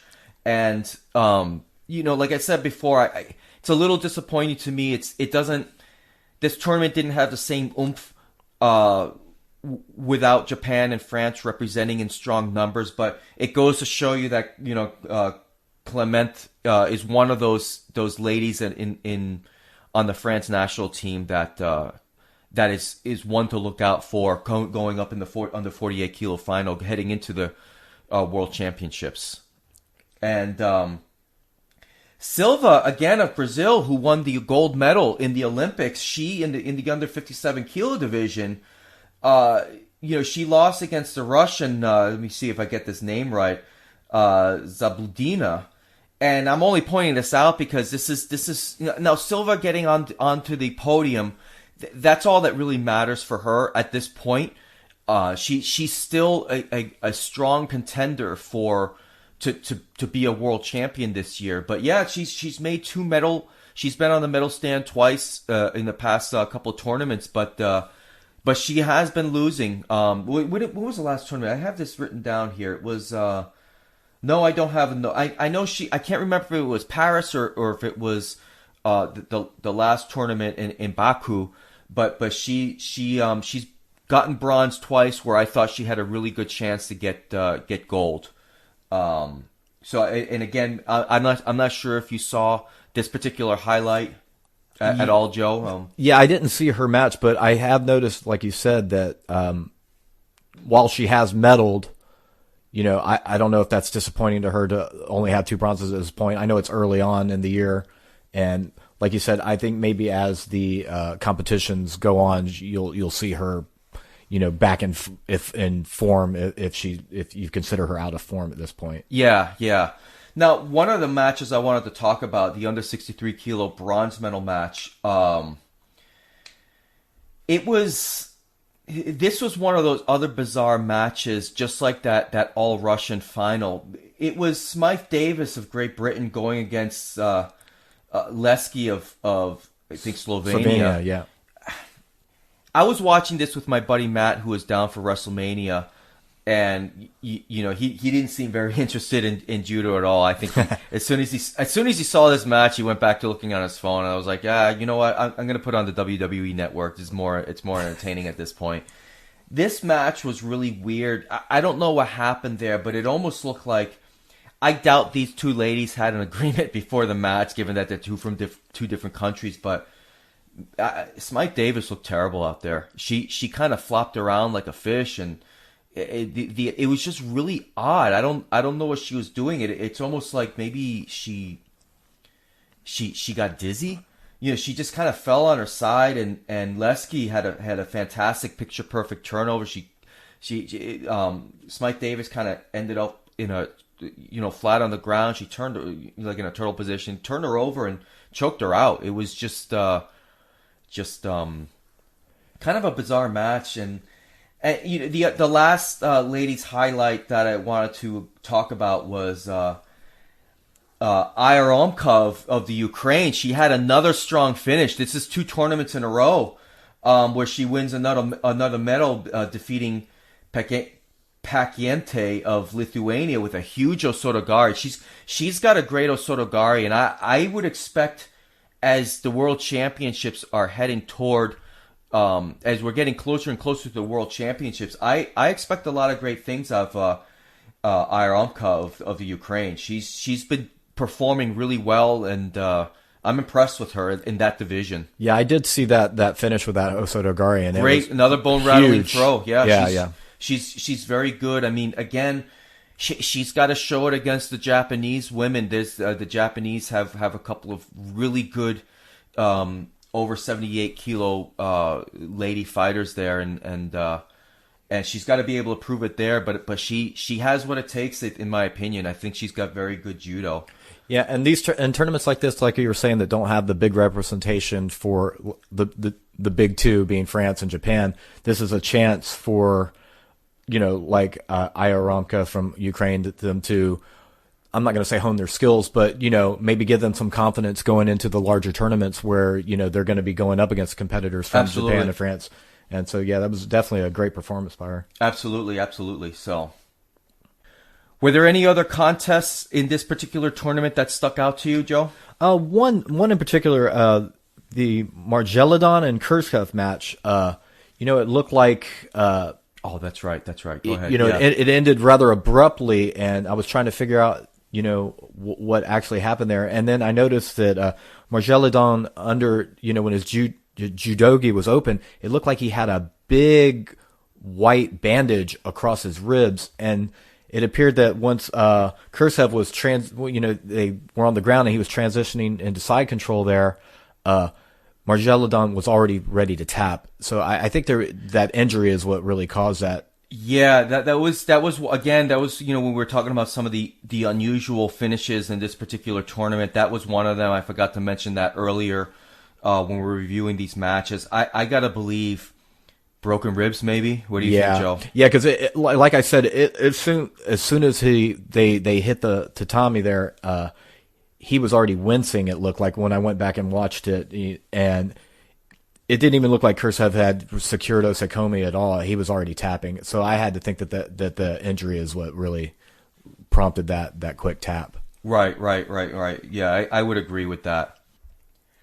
Now, this is the part where I want to talk a little bit about WrestleMania. I've been talking about this for a couple of weeks, and I'm not going to spend a whole lot of time about this. This is a judo podcast. This is not a WWE podcast review. I don't like to comment on fake fights, but I have to admit that I'm a fan of the WWE. Joe, have you ever been to an event or seen a WrestleMania or anything like that? Well, I'll preface it as a child. You know, pro wrestling is very, very huge here in Tampa. Yes, it is. I mean, a lot of the current WWE wrestlers live in the area and train in the area. And at my club in particular, a lot of the WWE wrestlers train, and they don't necessarily train in classes. They take privates from one of our instructors there, and who actually works for the WWE, training these guys. And so it's not odd for me to show up at the club and see Dave Bautista or Samoa Joe, Sheamus, all these guys work out there. So when you guys, some of you WWE fans, if there's any of my listeners that are WWE fans, if you see pictures of Sheamus training or Finn Balor training, a lot of that's happening at Ybor City Jiu-Jitsu in Tampa. Yeah, and a lot of the guys at Ybor City Jiu-Jitsu are huge pro wrestling fans, so I know they'll get a kick out of this portion of the podcast. But back to your initial question, yes, I mean, I've attended a lot of back in the day. I used to go to Championship Wrestling of Florida events with my dad. Wow! And back at the old Fort Homer Hesterly Armory in Tampa, so I used to see guys like Kevin Sullivan and Dusty Rhodes. Oh yeah, the American Dream, baby. One of my favorite wrestlers of all time. And, great managers like Sir Oliver Humperdinck. Yes. So going old school there. That is turning back the clock right there. But even more recent past, I would say probably, it's probably been at least 10, 15 years. But, I went to a couple of live Raw, WWE Raws and SmackDown tapings. And even on a lesser note, I went to TNA. Yeah. And so I'm not as much in tune with what's going on today. Although I did hear that at this WrestleMania, and I'm sure you'll talk about this, was Undertaker's last match. It was. So I'll start there, and then I'll give my thoughts on the show. All right. Well, let me start by saying the last WrestleMania you watched, or maybe wrestling pay-per-view. How long was that? About? Probably 2.5, 3 hours. Yeah, somewhere in that range. WrestleMania was 7 hours. 7 hours. There is nothing in this life that I want to do for 7 hours. I mean, I can't cheer for my own children for 7 hours. I can't even watch Star Wars and The Empire Strikes Back. Hold your tongue. I could do that. I can't do that for 7 hours. I mean, there's nothing I can do for 7 hours. I mean, sleep. I can't do judo. Sleep. I don't even sleep for 7 hours anymore. I get about 6 hours a night, and that's it. 7 hours. So I got through the gate at 5. The show probably started around 5:30, and by the time The Undertaker was done, I mean, he lost the match to Roman Reigns, which out of 75,000 people, I think I was one of 5 people cheering for Roman Reigns.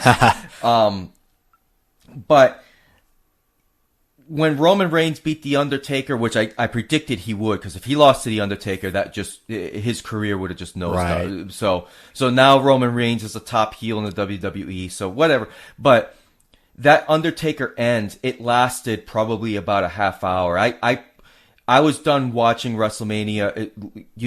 I left my seats, and then I was watching from a distance on, what was happening in the ring, just not at my seats. That whole end lasted about 20 minutes, people chanting, "Thank you, Taker," this and that. Now, for those who don't follow wrestling, The Undertaker has been the premier character wrestler for the company for over 25 years. I remember his very first match. This was back in, I think, 1990 or 1991. And he officially retired in a very great way. No silly speeches. He just left his wrestling gear in the middle of the ring, went halfway up the ramp, and literally descended down into the ramp. Everybody, that ramp at WrestleMania was about the length of a football field. Yeah, it looked humongous. It was humongous. I mean, by the time the wrestlers got down there, when John Cena ran to the ring, it looked like he looked like a toddler running down there because he didn't want to trip over his own feet and fall. He looked like a little kid running down there. But yeah, WrestleMania was great. The production value is bigger than the only thing that tops it, in my opinion, from a long show standpoint, is the opening ceremonies of the Olympics. Other than that, nothing tops WrestleMania in terms of production. Yeah, if there's one thing that Vince McMahon can do, it's produce an event. And what is this? How many WrestleManias have there been now? This was the 33rd. 33rd. Yeah. So he's got it down. Yeah. He knows how to do it big, and it's no surprise to me that you would say that. Yeah, and oddly enough, one of the highlights of the entire night happened before WrestleMania even started. There was a couple of cosplayers that dressed up as Stone Cold Steve Austin, Ric Flair, and the Ultimate Warrior with the fourth guy as a referee. They were fighting in the stands, and I saw, this Ultimate Warrior guy lift up Stone Cold Steve, Austin over his head. This quote unquote Steve Austin did the Stone Cold Stunner, and the crowd was chanting and everything. They were doing the 1, 2, and they put on a great match in like the crowd, and it was really something else. I only saw it after the fact. I heard the commotion. I just couldn't see what was going on. Well, there's so many people there, man. That was 70,000 plus, right? Yeah, at least 75,000 in attendance, and the energy was just electric. And again, in terms of an experience in the United States, if you just keep it just within the United States, I can only imagine the only thing that would top it as far as an experience would be the Super Bowl. Yeah, I would have to venture to guess, but even the Super Bowl halftime show isn't nearly. It's a bigger production, but it's for a shorter time. But this WrestleMania set was just unreal, and the ramp changed colors as they did everything. The matches, I would say the first half of WrestleMania, the matches were just on fire. They were just, the wrestlers, they all pull out the stops. Right. And everything. This is their Super Bowl. This is their Super Bowl. This is their moment to shine. Right. It's their dream. And they give it their all. And it's evident when you see it, and it's just out of this world. Now, for me, things turned in the show with the John Cena Miz match, and here's the music. You can hear John Cena's music, and I was leading the cheer for John Cena sucks, and this is the audio that you're hearing is live audio that I recorded. And now my buddy Matt, who was with me, he actually likes John Cena. I don't like John. I like John Cena, the guy who visits sick kids in hospitals. I don't like John Cena, the in-ring wrestler. I think he needs to become a heel. He needs to go the Hollywood Hogan route. He can still do the Make-A-Wish Foundation, all that. He can still do that as a heel, but there needs to be a heel turn for him, because this is the part in the show that I went to the bathroom, basically. I went to the bathroom and got something to drink, because I could care less about John Cena. And now I love The Miz as a character, but I knew he was going to lose that match.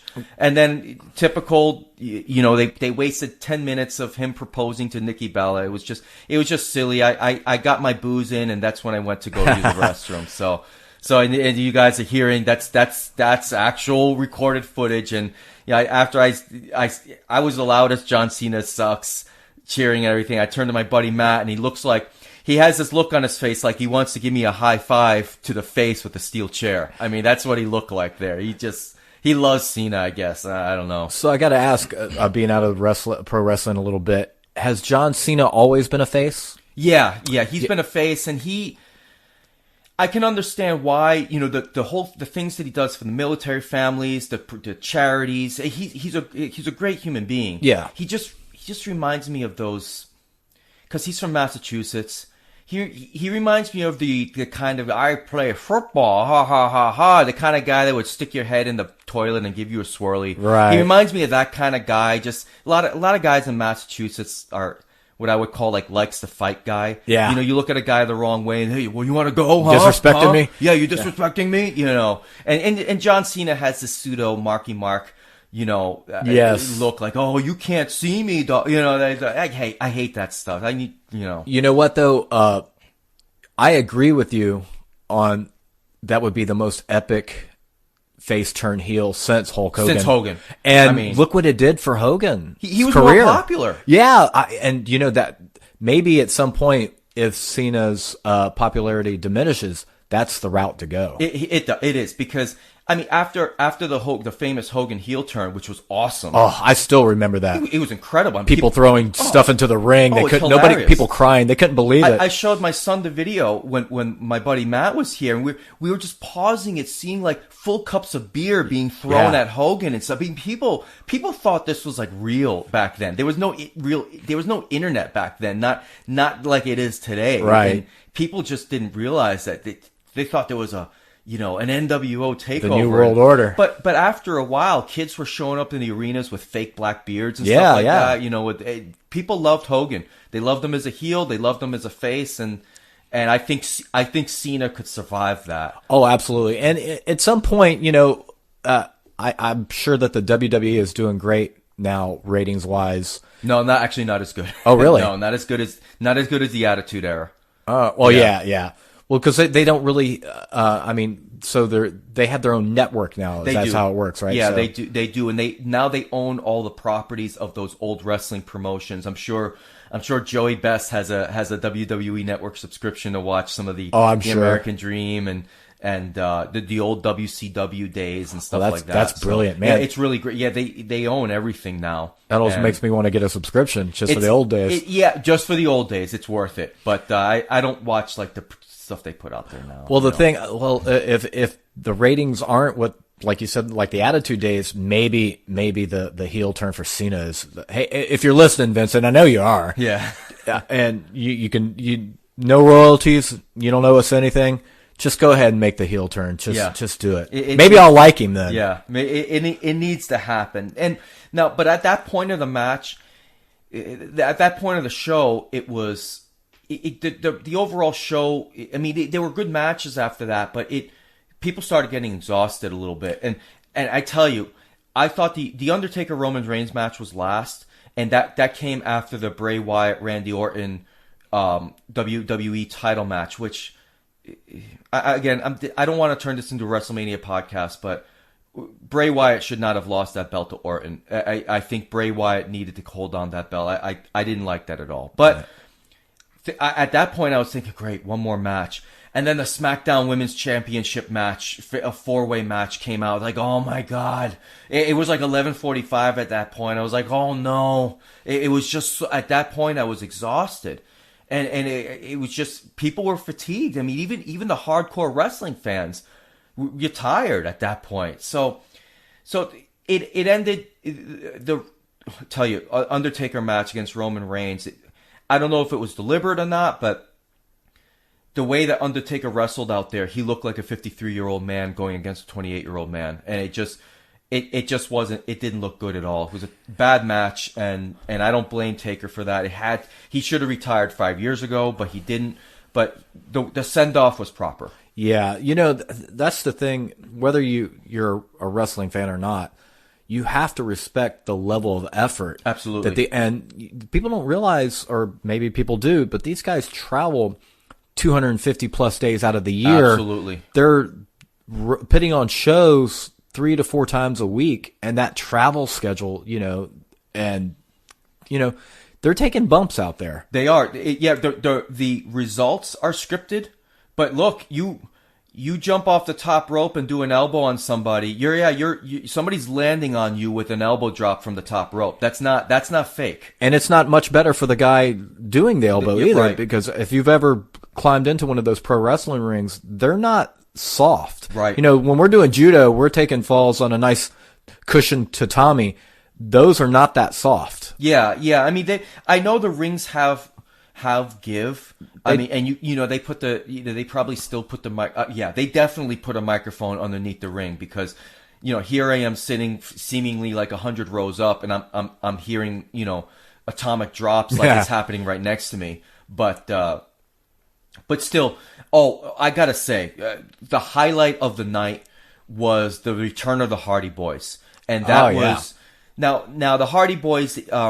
Matt and Jeff Hardy have been doing this fantastic broken Matt gimmick where Matt Hardy has completely lost his marbles, and this whole gimmick involves his family and stuff like that. They were doing it in TNA. It's the most brilliant thing to happen in wrestling in years, and Matt, this broken Matt character is genius. But now they have some lawsuit with Impact Wrestling, which was formerly TNA, right? And so he can't bring that gimmick yet into the WWE, but the crowd went nuts. I mean, if you want to hear 75,000 people go nuts in unison, you got to watch that highlight with the Hardy Boys coming out. It was a surprise. Nobody knew it, except maybe the few geeks that are out there that listen to actually read wrestling news, 5 times a day, that kind of thing. Maybe they knew it, but It was an incredible moment, one of the greatest moments in WrestleMania history. What about their actual performance in the ring? Because they were always high level. Incredible. Look, these guys are our ages. They're approaching mid-40s.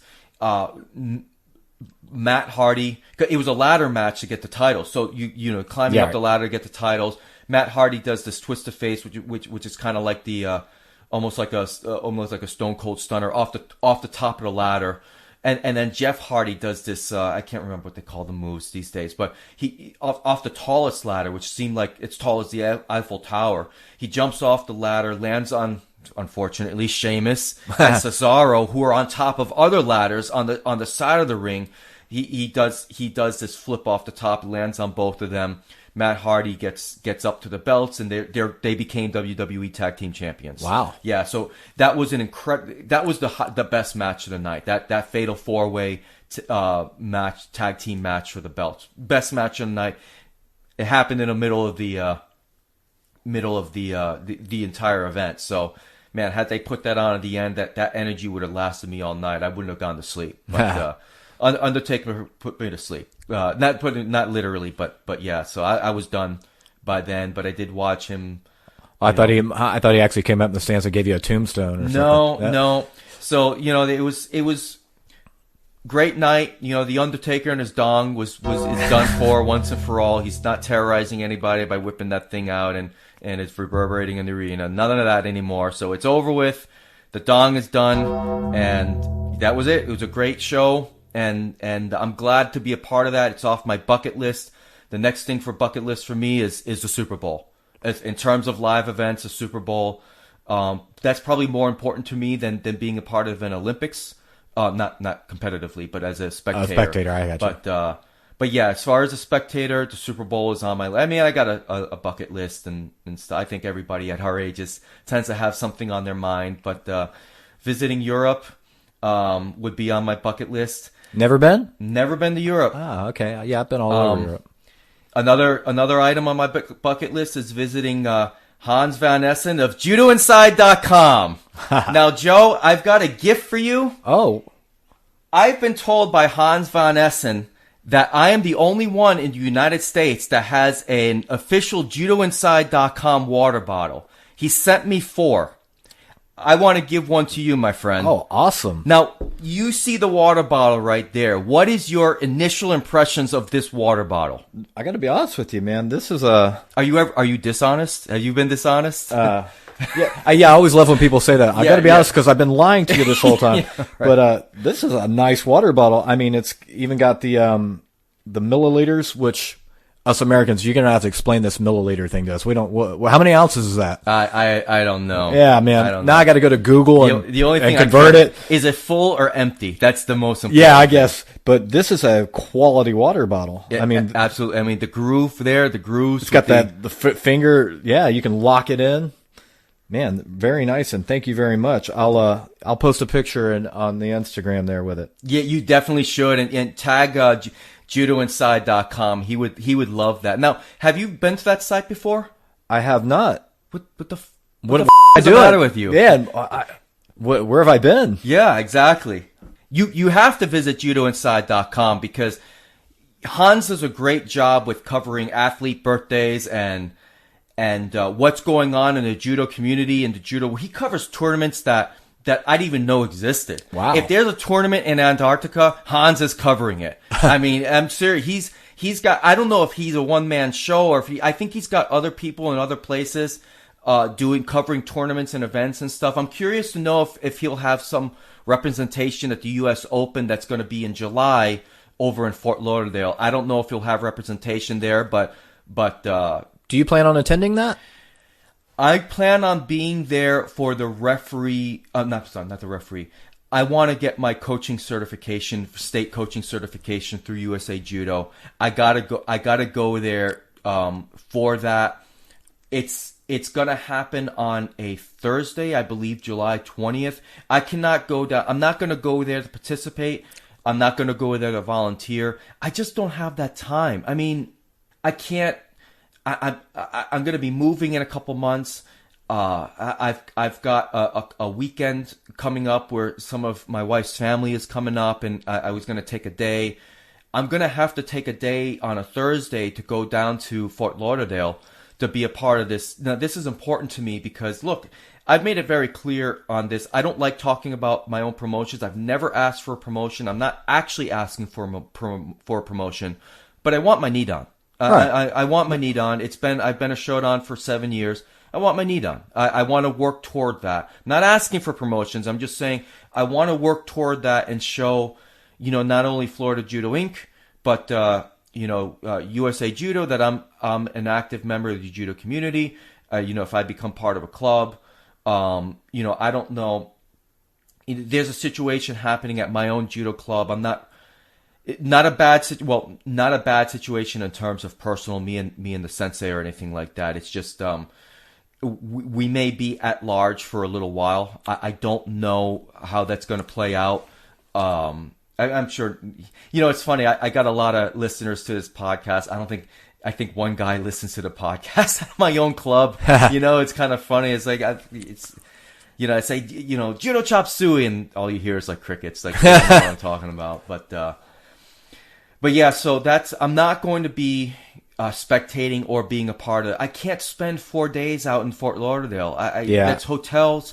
I don't have that kind of money, and I'm not going to drive down there every single day. It's a 3.5 hour drive for me. Right. And even though I'm within Florida, to drive from here to Fort Lauderdale is actually further away than driving from Boston to New York City. Just to put in perspective, Florida's a huge state, so I just can't make that trip. But I will make it for one day to go to this coaching seminar. Is it coaching? Yeah, I guess to get my certification to be a certified coach. What are the requirements for that? I'm just curious. So it's my understanding. I don't know. It's my understanding. You got to be. You got to pay a fee. Of course, it's like $35, I think. Yeah. You have to be registered with USA Judo. Okay. And you just have to show up. Now, you can't go there and become a national or international level coach. It's my understanding that you have to go to your state. You have to go there and become state coach. And then maybe, I think what ends up happening, if there's another seminar in another state, you have to go there, and then you can go qualify for your national coaching, A-level coaching. I don't know all the levels, to be honest. All I'm really concerned about at this point is the states, because for my own judo club, if I go to a local tournament that's sponsored by USA Judo, USJA, or USJF, I can't sit in the coach's chair unless I'm certified. Yes. So that's an important thing for me to do and to have, so that at least for my students, I could have the right to sit there and yell at them. No, I'm kidding. I would never yell at my kids. I know a lot of other coaches do.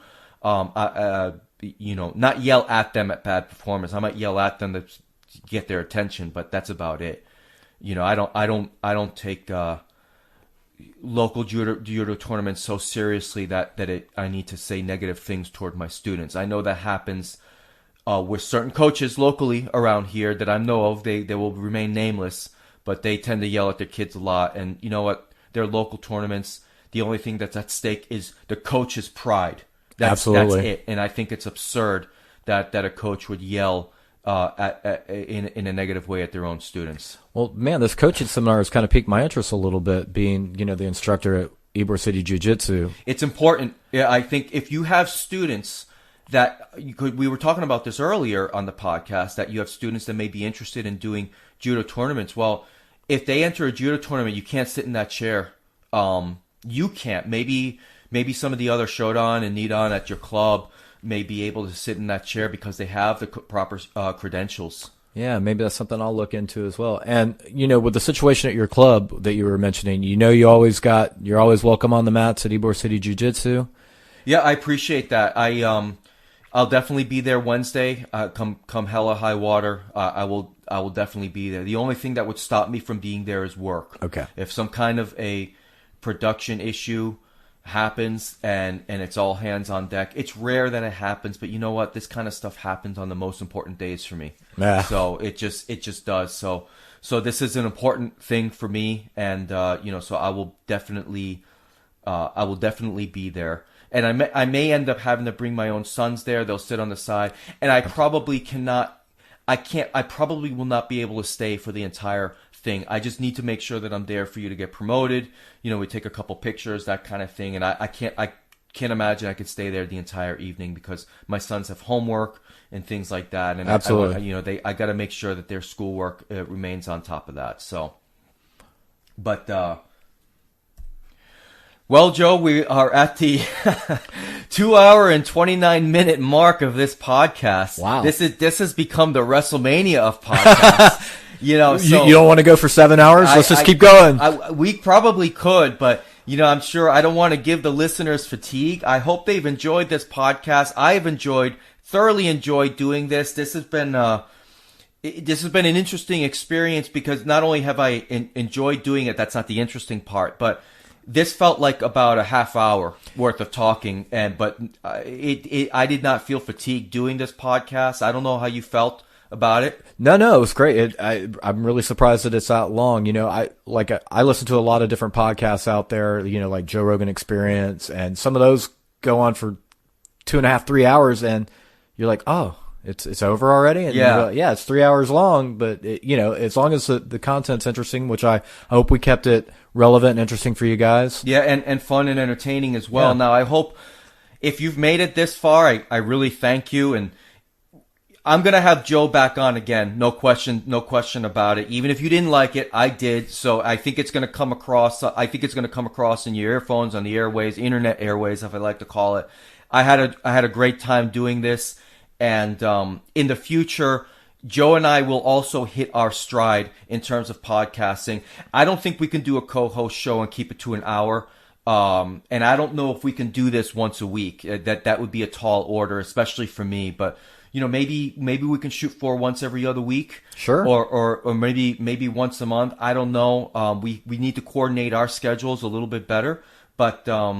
But I thoroughly enjoyed that. So do you have anything left to add? No. Thanks for having me. And all you listeners out there, if you liked what you heard today, let the show know. And if you didn't like it, just keep it to yourself. Yeah. No. Or you can let me know. Now, Joe, before we go, do you have any Instagram, Twitter, email that you want people? Now, if you don't want to share any of that, you can always just reach out to the show, reach out to Joe through the show email, which is judochopsueyshow@gmail.com.